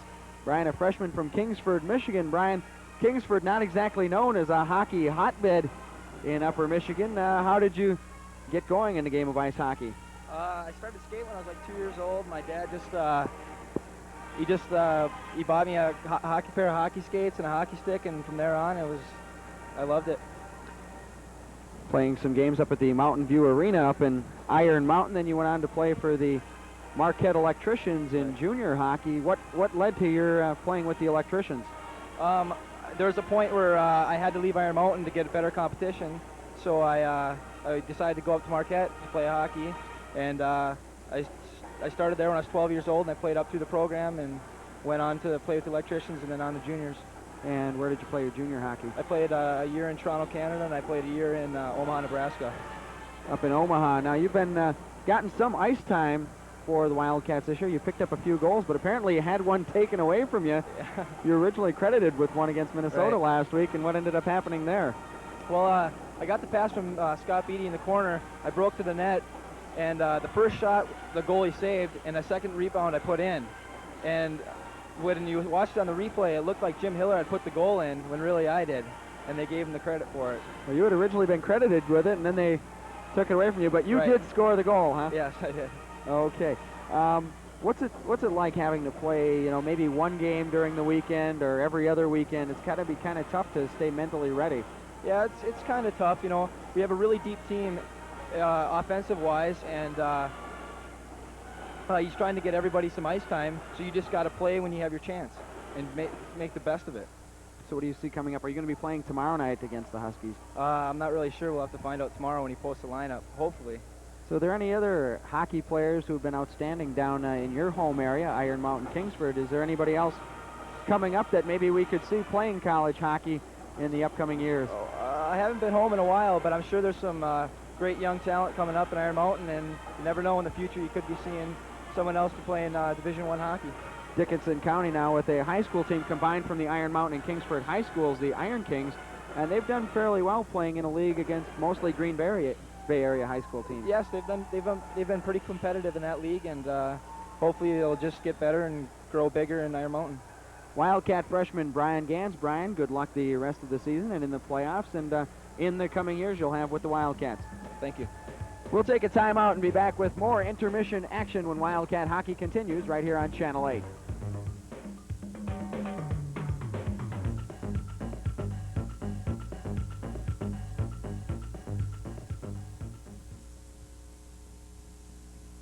We're down here at King Tut Mufflers talking to the... And I'd like to say that nobody has a better warranty than we do. What about Cliff's Muffler Shop? Their warranty is good in over 200,000 places nationwide. Oh, yeah? Well, nobody's been doing mufflers longer. Well, Cliff's Muffler Shop's the oldest UP muffler shop. Oh, yeah? Well, nobody has better service.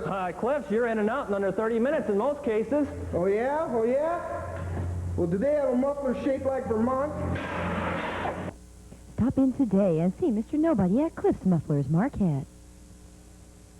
Hockey involves a series of rapid starts and stops, and learning to stop correctly is a vital skill to your success in the game.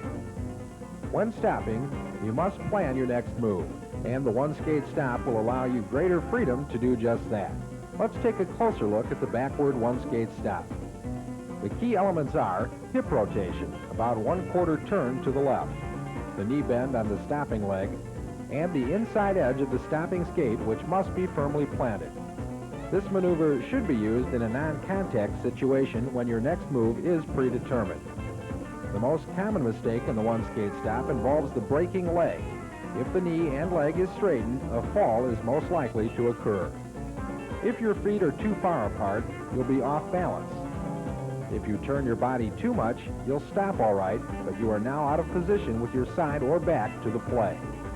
Mastering the skill of one-skate stopping will increase your mobility and effectiveness in the game of hockey.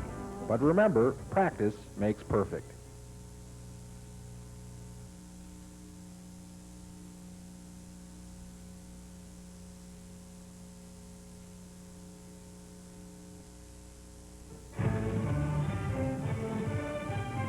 The following businesses are members of the Bresnan All Sports Booster Club.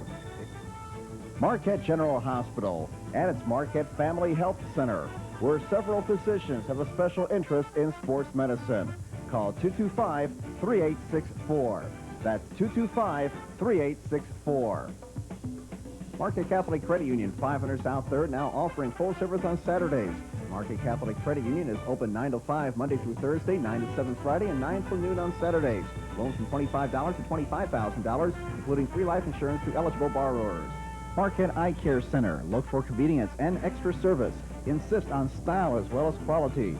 Get your eyeglass prescription filled from the professionals in the Marquette Eye Care Center, Suite 150 of the Marquette Medical Center. Open Monday evenings until 8 p.m. Your business can also become a member of the Bresnan All Sports Booster Club. For details, call 226-6261. The Michigan Tech Huskies making their way back to the Student Ice Arena ice surface here in Houghton. Tom McCord along with Dave Danis, a 1-1 tie after 40 minutes of play. The teams trading goals in the first period. No scoring in the second period. Dallas Drake for the Wildcats, Jay Luknowski for the Michigan Tech Huskies, as you see the Wildcats coming to the ice. Drake, a power play goal from Tony Zabo and Phil Sukharoff. And Tom, on this one, the Wildcats center man just blasting one from just inside the blue line there. You see him let it go between the Husky defensemen, getting it by Joff Sargent. So far tonight, Joff has 30 saves in 31 attempts. There you see Zabo and Sukharoff drawing the assists on that goal. Then at 13-14, Luknowski got the Huskies back on the board for Garrett McDonald. As you might be able to see in the background, the fans here at the Michigan Tech Student Ice Arena doing the swaying to the Copper Country Anthem. And I tell you, up at our vantage point, I'm getting kind of dizzy.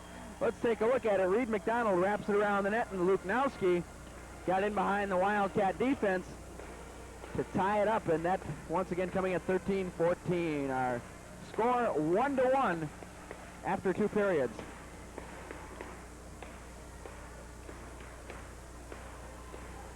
Look at the leading goaltenders in the WCHA. Jeff Stolp just a point ahead of Billy Pye.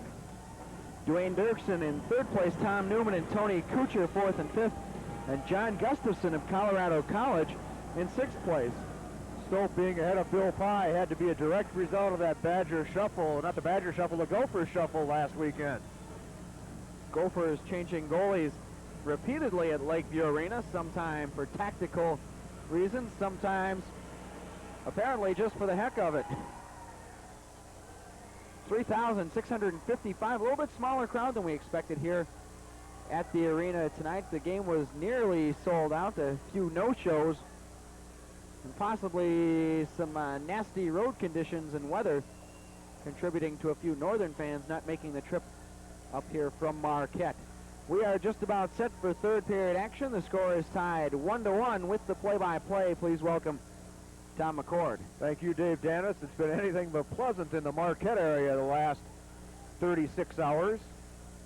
Ride up here wasn't too bad. Northern Michigan backing over the Husky line. Centering pass, score! Right off the bat, and Zabo gets the goal, and Northern Michigan leads it 2-1. For Tony, his 27th goal of the season, just 11 seconds into period number 3. Take a look at it on the replay. Oh no, and we don't have it on the replay, we're told. Sorry about that, but it was a pretty goal, and Northern Michigan jumps to the 1-goal lead here early in period number 3.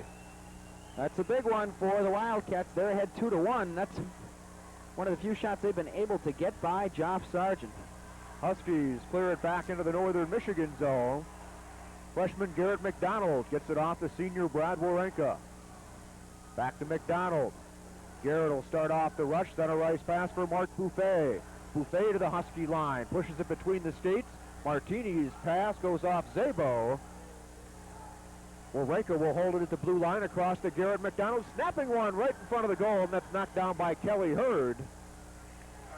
Martini now back out to Young in center ice. Both teams 4-on-4 here in the third period. Loose puck out front of the goal. Good defensive play by Brad Warenka. And the play whistled down. Face-off will be back in the Northern Michigan zone. Tony Zabo with his 27th goal, just 11 seconds into period number 3, putting the Wildcats up by a 2-1 count over the Michigan Tech Huskies.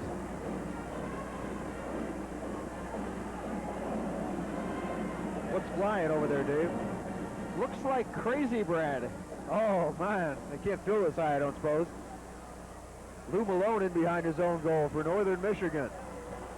Sukharov for Flandowski in center ice. Lead pass for Antos into the Husky zone. Pinched off in behind the goal by Hill. Loose puck poked away from Steer by Antos. Dino puts on the brakes, takes the puck back in behind the cage again. Finally, Hill recovers for MTU. Storm in center ice. Perot clears it down into the Northern Michigan zone. Huskies go for a changeup. Both teams are back at full strength as Lou Malone comes back through center ice. Knocked off his stick by Storm. Wildcats with Sukharov at his own blue line. Loose puck for Plandowski in the Husky zone. Quackwin takes it away from Darrell, and Davis Payne will regroup in behind his own goal off the Steer. Steer just clears it down into the Northern Michigan zone. Pye out of the goal. Tapped away from Billy. Loose puck along the far side boards. Penalty call coming on the play, and it'll be an elbow, and that'll go against the Huskies and put Northern Michigan on the power play at the 1:59 mark here in the third period. Fourth time tonight, the Wildcats will go on the power play. They're 1 for 3. At the 1:59 mark. Going off for the Huskies is Davis Payne. That'll be the 9th penalty against Michigan Tech on the night.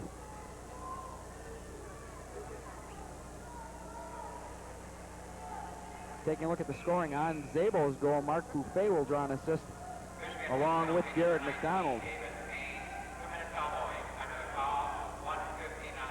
And if that holds up, Tom McCord, that'll be Tony Zabo's 7th game-winning goal of the season, tops in the WCHA in that department. Things a long way from being over, though, Dave Dennis. Wildcats on the power play, 1:50 left in the extra man advantage for NMU. Scott Beatty along with Hiller, Antos, Warenka, and Kevin Scott on the blue line.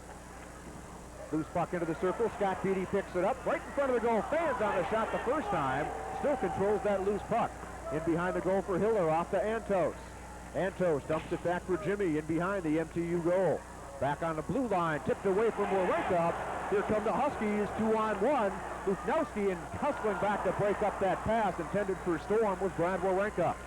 Warenka's lead pass for Hiller through center ice. Drop pass for Beatty. Beatty gonna cruise in, score! Scott Beatty with his 36th goal of the season.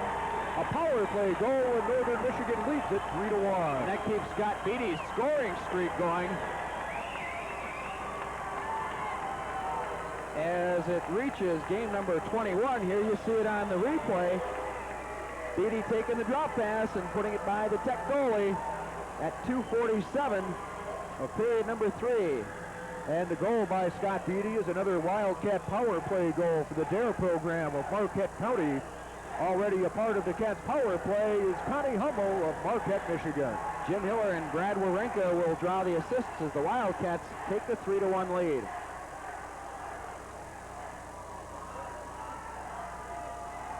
NMU now 2 for 4 with the extra man this evening. Young, Payne, and Kelly Hurd, the threesome up front for Newell Brown's Huskies. Cats right back into the Husky zone, snapping one towards the front of the goal, knocked down by Hill. Loose puck, cleared back out into center ice. That play way offside at the NMU blue line as Garrett McDonald cleared it back in with Dallas Drake trapped in deep.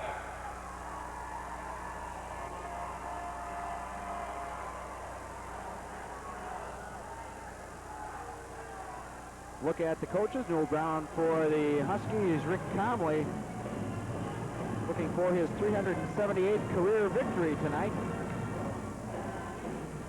Wildcats control it. Dallas Drake back in, rips one low, and Sargent handles that easily.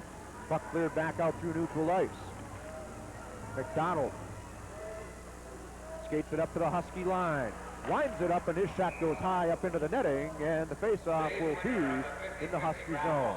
Wildcats were unable to get much by Jeff Sargent in the first two periods, but true to form in the third period, they picked up a couple of goals. In third period play this season, the Wildcats have outscored their opponents by a count of 75-40.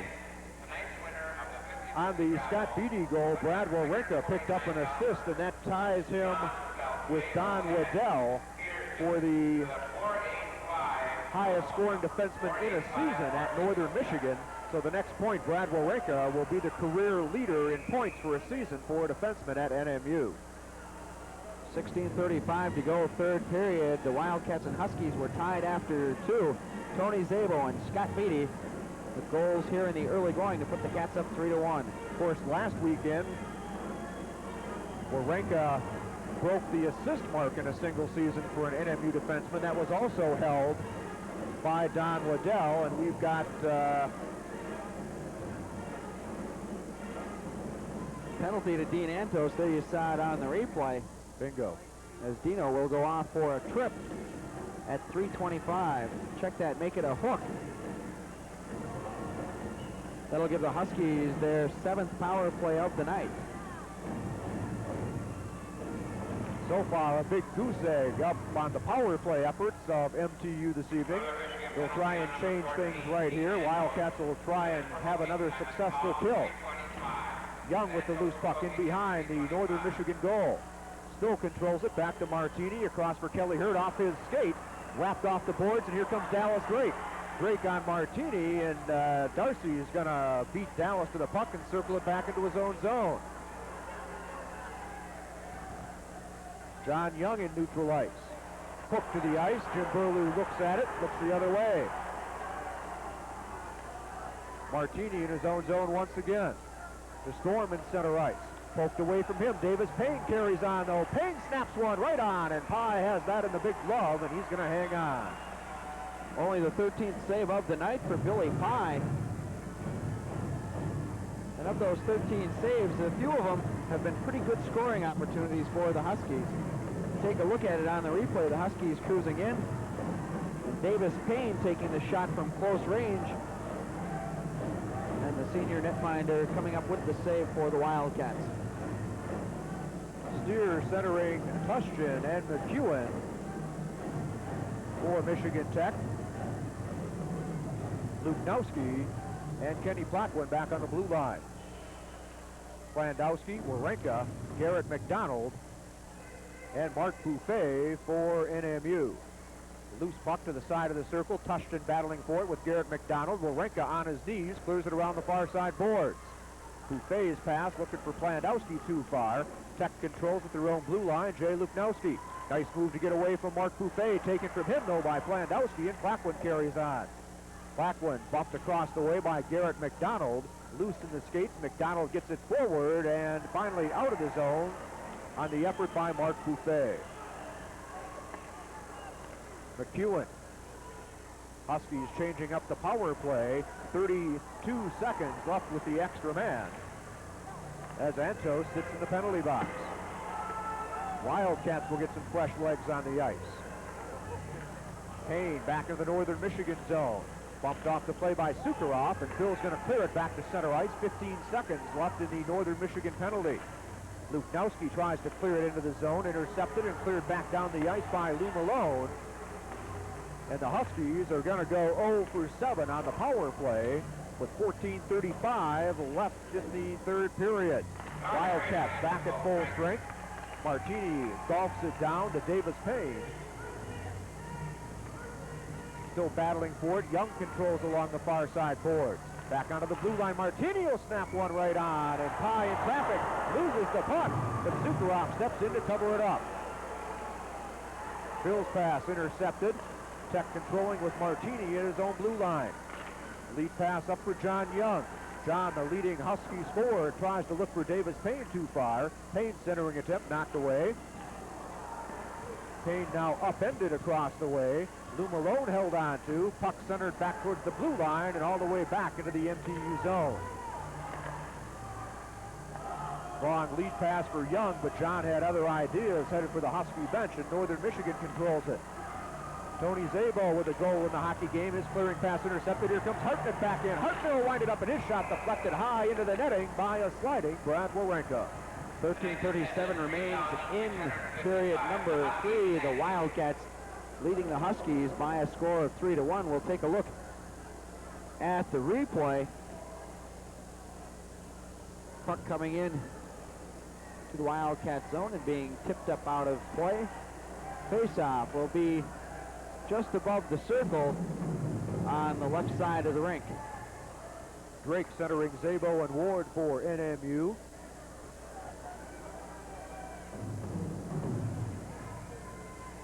Radowacha out with Hosworth, and who's the third winger here? Loose puck controlled by Northern Michigan in behind their own goal. Tim Hartnett on the right side of that line. Drake for Szabo in center ice. Tony just knocks it down into the Tech zone. Martini intercepts, clears it right back out. Loose puck in center ice, taken by Luknowski. Well, check that Hosworth. He clears it down into the Northern Michigan zone. Brad Wawrinka, lead pass for Szabo. Played 7 minutes here in the third period. Play whistle down on the icing call. 3-1 Northern Michigan.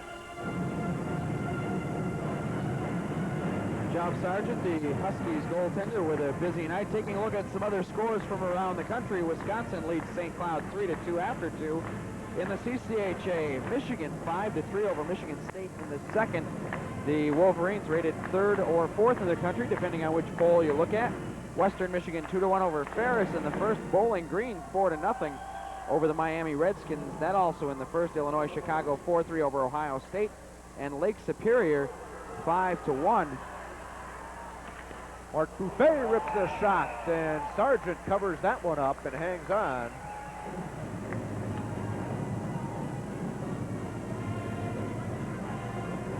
We'll take a look at it on the replay. Wildcats with a scoring opportunity. Mark Buffet letting one rip from close range, but Joff Sargent got that big trapper out there to make the save. Lake Superior is playing non-conference against Kent State, who will be a member of the CCHA next season.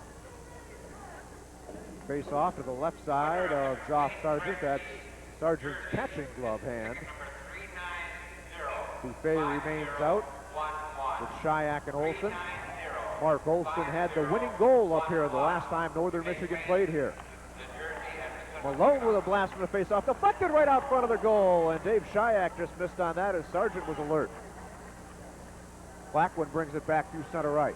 Taken away from him by Buffet. Cat started off with Shayak, looking for Olson, off to Buffet. Buffet being tugged from behind by Tushchin. Loose puck, cleared up the boards by Sargent to Davis Payne. His pass in center ice intercepted by Sukharov, thrown right back into the MTU zone. Blackwood has it taken away by Olson. Loose puck out into the slot area, taken by Young, and he'll wheel away for MTU.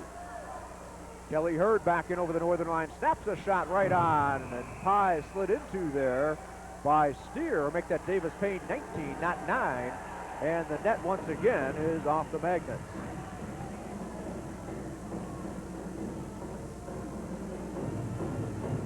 Two-minute penalty coming up against Brad Wawrinka, and that will be the 13th of the night for the NMU Wildcats. The Huskies so far tonight 0 of 7 with the man advantage. Hooking the call at 7:51 against the Wildcat senior, who will be one of 7 honored at Lakeview Arena on Saturday night as the Wildcats do their version of senior night. Malone and Sukarov, the defensive tandem out front of goaltender Bill Pye. Landowski and Dean Antos, the forwards up front. Michigan Tech will counter with Hugh McEwen, Jamie Steer, Luknowski, and Plaquin on the blue line, and Tushchin, the third forward on Jamie Steer's right side. 12:09 left in regulation play. Tom McCord along with Dave Dennis. Northern Michigan with 2 third-period goals. 1 in a 4-on-4 situation at the start of the third period. 1 with the extra man on the power play to gain that 2-goal edge to this point.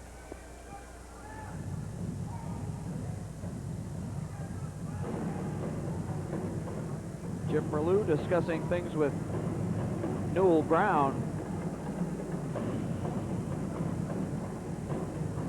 And they're all ready to tee it up once again between Antos and Steer. Here's Tom McCord. Gino wins the faceoff. Malone ships it around in behind his own goal for Plandowski. Plandowski's second effort clears the zone for Northern Michigan. Antos will circle it back into his own zone. Now dump it the length of the ice. Loose puck in behind the goal. Stolen by Northern Michigan. Score! Plandowski!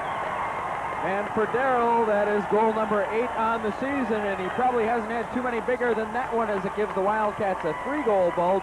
11th shorthanded goal of the season for the NMU Wildcats that leads the WCHA. And is just too short of a team record as Joff Sargent came out of his net, and Darrell Plandowski just came around, went top shelf on the fallen goalie, and the Cats lead it 4-1, an unassisted tally at 8 minutes and 11 seconds of period number 3. Second weekend in a row that Northern Michigan has capitalized on a goaltender mistake. Last week it was Jeff Stolp in the Minnesota goal as Kevin Scott scored. This week it's Joff Sargent in the Michigan Tech goal as Darrell Plandowski finds the back of the net. 4-1 Northern Michigan. Huskies still on the power play for 1 minute and 30 seconds. Intercepted by Sukarov, and he's going to clear it off the boards back into center ice. Kelly Hurd cross ice for Martini. He'll wind up from long distance, and Pye will glove that off clear to Antos, and Dean will just clear it down into the Tech zone. Sargent not bashful, he falls down clearing the puck that time. Storm clears it in behind the Northern Michigan goal. Hurd will hold that along the near side boards, now intercepted by Ward. Loose puck picked up by Simpson. Northern Michigan sophomore back through center ice around the outside of Martini taken down. Darcy gets it forward to Davis Payne, 2-on-2 for the Huskies. Payne stood up nicely by Garrett McDonald, and Ed Ward has the loose puck. Storm circling in center ice. Play ruled to be offside as Young was tripped up right at the blue line. And the face-off with 38 seconds remaining, and the Warenka penalty will be in center ice. Plandowski becomes the 9th Wildcat to tally a shorthanded goal on the season. Dallas Drake has 3 shorthanded goals. The other 8 members of the Wildcats each have 1, including Warenka, Hiller, Scott, Buffet, Antos, Ward, and Joe Frederick. And now Darrell Plandowski. Puck back into the Michigan Tech zone. Dean Antos will also draw the only assist on the goal by Plandowski, which was originally credited unassisted. That ought to be interesting to see. Loose puck in the circle. Snapped off by Tushchin. Blocked out front by Simpson. Back to the blue line over the stick of Luknowski, and Ed Ward digs after it. Cats pick it up in center ice. Dallas Drake in over the line. Drop pass for Ward. Luknowski hustles, picks that up, and clears it back out into center ice. Northern Michigan back at full strength. Huskies a goose egg for 8 on the power play. And Garrett McDonald clears it up for Drake along the far side boards, and Dallas will just dump it back to the red line. Puck intercepted by Kevin Scott right there. He's pinched off the play by Reed McDonald. McDonald set up the only Michigan Tech goal of the hockey game to this point. Back in the first period. Scott Beatty to the Michigan Tech line. Intercepted by Hill, cleared up the far side boards, and Sukharov will pick it up in center ice. Cleared back into the MTU zone, and Jeff Hill from Lloydminster, Alberta, Daryl Plandowski's hometown, plays the puck. Reed McDonald along the near side boards. Hosworth, loose puck still in the zone, and finally McDonald will skate it back through center ice. McDonald has it poked away from him by Brad Wawrinka. Hartnett clears it back to his own zone to Martini. 9-10 left in regulation play. Beatty knocks it away from Darcy. Runs Darcy into the corner. Little headlock action there as Hiller comes in. Move it, move it. Cats double team the puck. Hiller comes away with it in behind the goal, but now Martini swoops in to pick it up. Hosworth along the far side boards, held at the blue line by Northern Michigan. Loose puck to Scott, poked away from him by Martini. Play offside at the MTU blue line. And we're going to discuss it a little further along the near side boards. Jim Hiller and Beatty in the middle of the mix-up. Mike Hosworth, who's been one of the aggressors for the Huskies tonight, and Darcy Martini for the Huskies. Hosworth, I think, is going to get a penalty, and that's about the second or third time tonight that Hosworth and Hiller have been in the mix. And Mike Hosworth will go off for the Huskies. Jim Hiller for the NMU Wildcats. 14th penalty for Northern tonight. For Michigan Tech, that will be the 10th, 24 penalties against the two teams here tonight. Well, Jimmy Hiller just going to show you he doesn't need Michigan Bell in the penalty box to talk to Hosworth. 2 minutes apiece, 8:46 remaining in regulation play. Northern Michigan by a threesome at 4-1.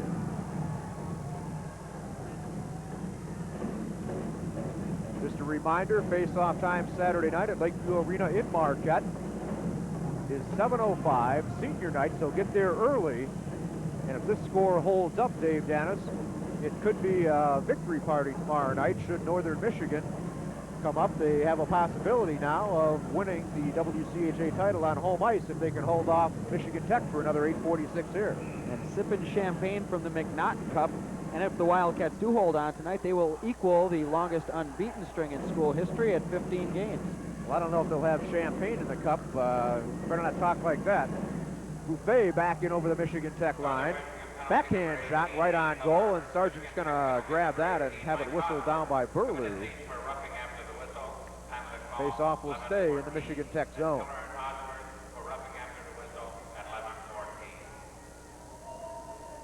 Maybe they'll fill it with Lake Superior water if they win it.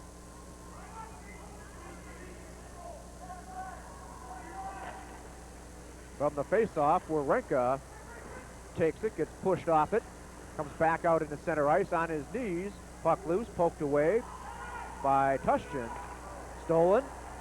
Loose puck taken back by Garrett McDonald. McDonald gave it away, then took it back. John Young for Tushchin in center ice. For Kelly Hurd. Bonner in his own zone. Taken away from him by Buffet. Buffet circles, drops it back to the blue line. Wawrinka barely keeps that in. Puck loose in Zabo's skates. Tony will pick it up along the near side boards. 4-on-4 hockey back across to Sukharov. Centering pass right through the crease area. No one there for Northern Michigan. Zabo controls it. Sargent clears it up the near side boards. Young will circle it back. John Young tries to fake his way out of his own zone. Plandowski takes that back. Now Bonner serves it back the other way. 45 seconds left in the penalties. Plandowski a rifle, and Sargent has that and covers it up. Well, Sargent made the pad save on Plandowski there. You see Garrett McDonald being attended to by Mark Stossner. McDonald had come off the ice in the second period with an injury sustained in a collision with the boards. Stoss taking care of him now in the third period. Joff Sargent on that last stop made the pad save, and it just sat there in front of him, and he looked around and saw Dean Antos coming his way and decided it would be best off just to cover it up. The face-off will be to his right.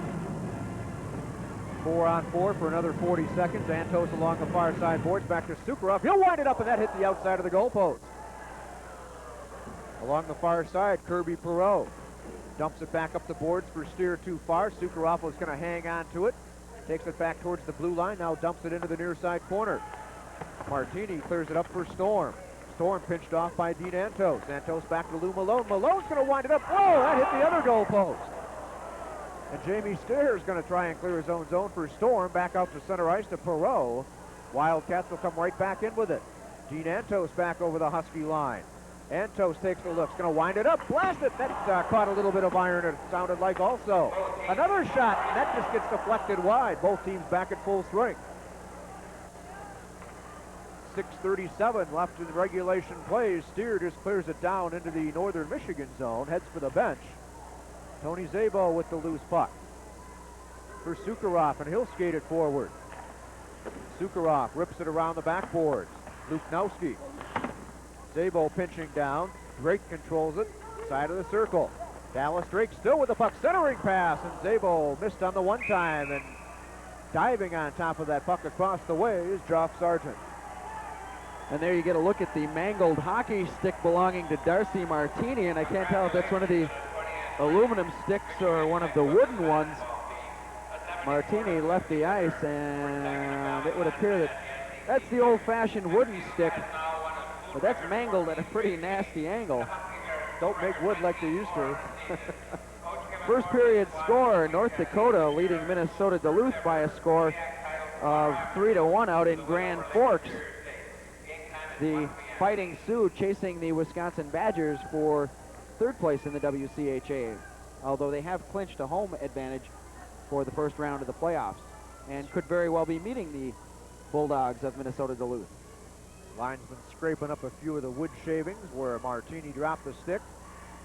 Drake remains out with Ward and Szabo for Northern Michigan. And now Hosworth is going to skate towards the Husky bench. And head into the penalty box. What's going on here? Well, nobody has told us a thing. As I mentioned, the Fighting Sioux could be playing the Duluth Bulldogs again in the playoffs. The Bulldogs, that explains that. The Bulldogs trailing St. Cloud State by 3 points, but they have 2 games in hand.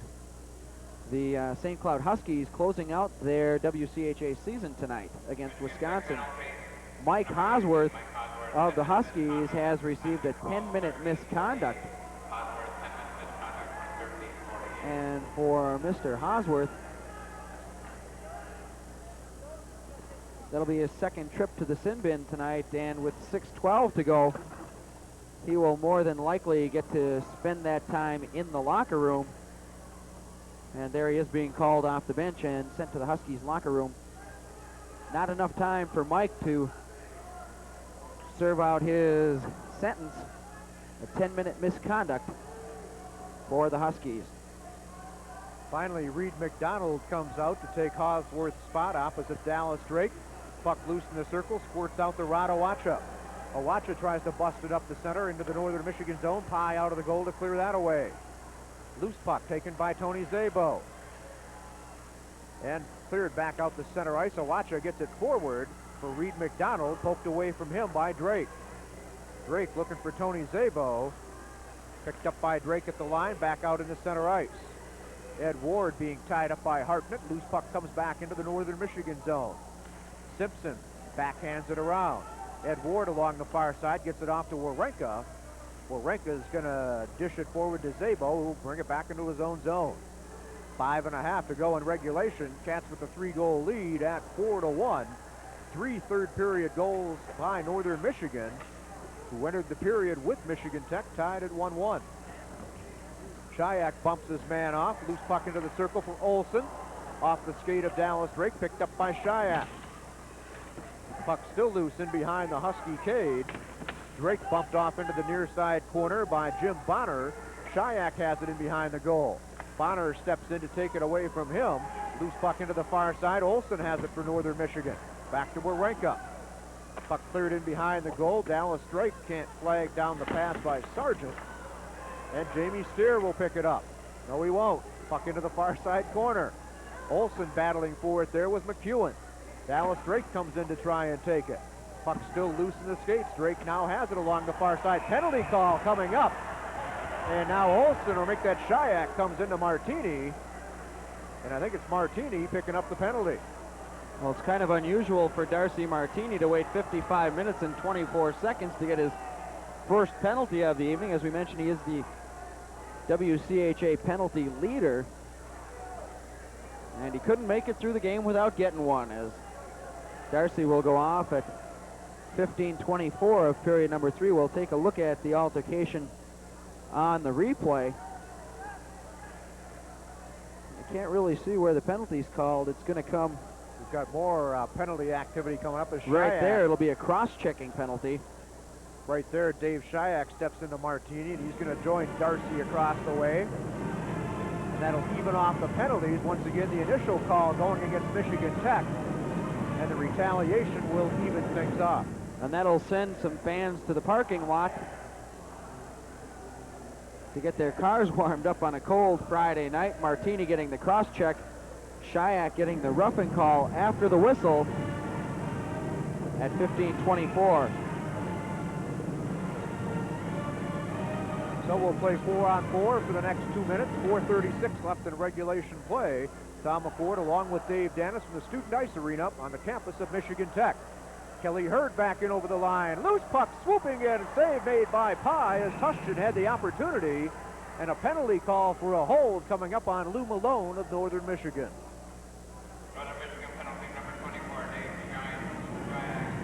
Well, Tom, once again, I've run out of room on the penalty side of the ledger.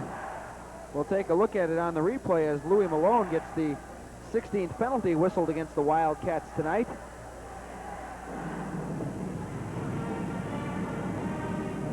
And he ended up on the seat of his pants on the ice on that play. And Ford gets a trip to the penalty box. 15:26, the time of that call. Ninth power play opportunity for Michigan Tech tonight. Malone for holding at 15:36. Kelly Hurd back at the blue line, gets it off for Steer. Back to Hurd, back to Steer. Cross ice for John Young. Young takes the return pass in the circle. Steer tries to snap one off, and half fan down the shot. Wawrinka picks it up, clears it out to center ice for Antos. Gets it forward for Wawrinka. Wawrinka tries to cut for the goal, intercepted by Young. Steer back through center ice for Michigan Tech. Drop pass for Young, poked away from him, back into center ice by Antos. And finally the play whistled down, and not really sure why. Puck up into the bench maybe? Well, I tell you, they're showing 2:26 remaining on the penalty to Lou Malone. And that doesn't seem right. 15:36 was the time of his penalty. Wildcats pointing that out to the linesman across the way, and linesman telling Rick Comley, oh, that's okay. That's okay. We know he's got a minute 26. Huskies looking to put one by Billy Pye here to close within 2, and that's what happened when they played Wisconsin about a month ago here at Michigan Tech. They were behind 3-1 and pulled the goalie and closed to within a goal and had a couple of chances at Dwayne Dirksen, but the Badgers were able to hang on for a 3-2 victory. 3:50 remains. The Wildcats lead at 4-1. Power play goals from Dallas Drake and Scott Beatty. Tony Zabo on even strength, and Daryl Plandowski a shorthanded marker for the Wildcats tonight. Jay Luknowski, the only goal for Michigan Tech. And the penalty clock apparently is malfunctioning and stuck with some extra time left on the Wildcat call. Clock making it a total effort tonight, as earlier it was the game time that was off, and now it's the penalty time. Young will skate it back through center ice. A lead pass that'll be intercepted by Sukharov. Sukharov tries to get a breaking Buffet in over the line. That's intercepted by Steer, and Davis Payne clears across ice. Kelly Hurd. Huskies on the power play. Hurd taken into the far side corner, held there by Wawrinka. Davis Payne with the loose puck. Payne along the far side boards, back to Steer on the blue line, off to Hurd. Hurd cranks one, and that missed everything by a lot.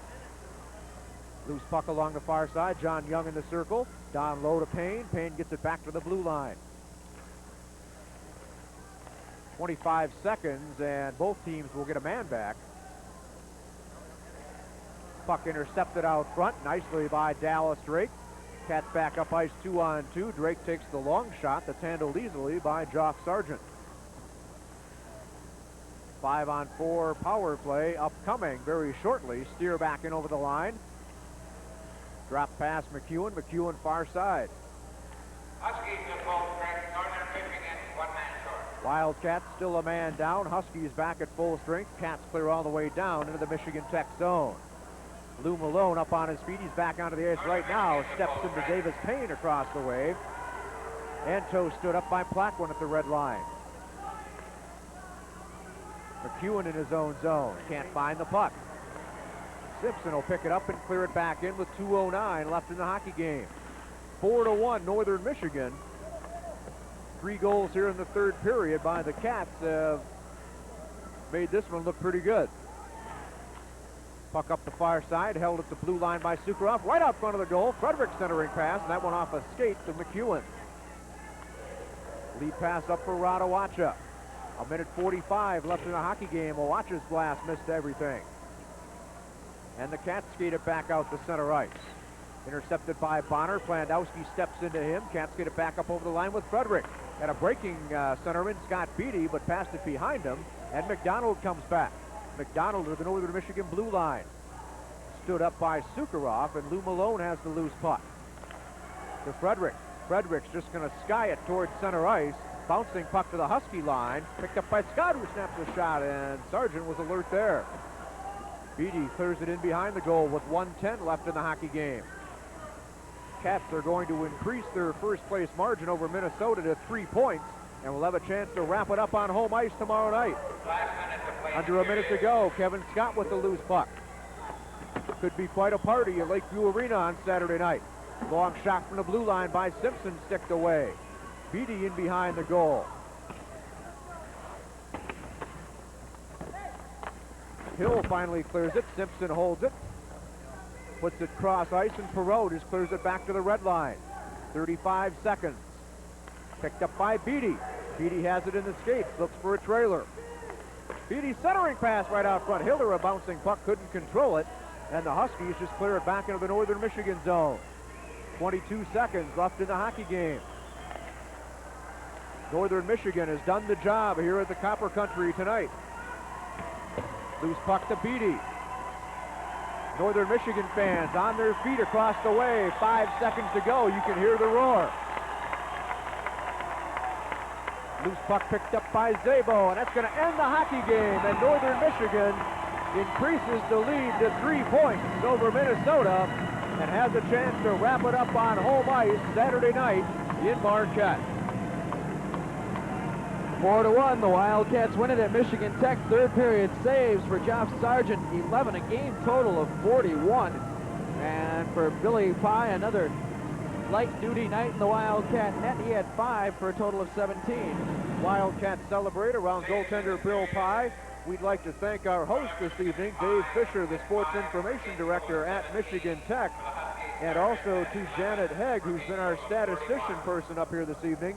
Janet's done an excellent job, and she will be transferring, she told me, to Northern Michigan next season. Going with the winners. 4-1, your final score. We'll be back to wrap it up after this timeout on Channel 8.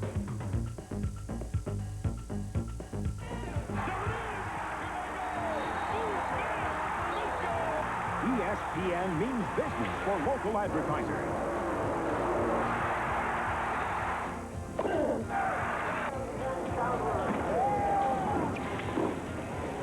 Get major league results by advertising on the network that puts your message in exciting sports programming all year round. Team up with ESPN. We mean business. The liberation of Kuwait has begun. Nobody's getting Starford. CNN has been told that CNN has become the primary source of listening to the CNN reporters who are watching it. Charles Jaco, CNN reporter Baghdad. John Holloman will be here if you need us. I watch CNN. That's the world's intelligence service. the unique role CNN is playing. Watching CNN mesmerized. The best reporting that I've seen on what transpired in Baghdad was on CNN. Now, more than ever, stay with CNN, the world's news leaders. Welcome back to the Student Ice Arena on the campus of Michigan Tech University. The final score on your screen, Northern Michigan wins it tonight. 4-1 the final score. The Cats coming up with 3 third-period goals to put the game away. In the first period, the NMU Wildcats got off to a 1-0 lead. Dallas Drake on the power play from Tony Szabo and Phil Sukroff at 11:58. The Huskies countered. Jay Luknowski tallied at 13:14 with Reed McDonald picking up the assist 1-1 after 1 period. And that's the way it stayed into the third period as you see the scoring summary. The big difference in the hockey game tonight, scoring-wise, was the power play. Northern Michigan able to cash in twice. And the Huskies, what were they, 0 for 9, Dave? 0 for 9, and the Wildcats came up with a shorthanded goal with Tech on the power play in the third period. The Wildcats scored at 11 seconds of period number 3. Tony Szabo, WCHA Freshman of the Year candidate, picking up goal number 27. Mark Buffet and Garrett McDonald getting the assists.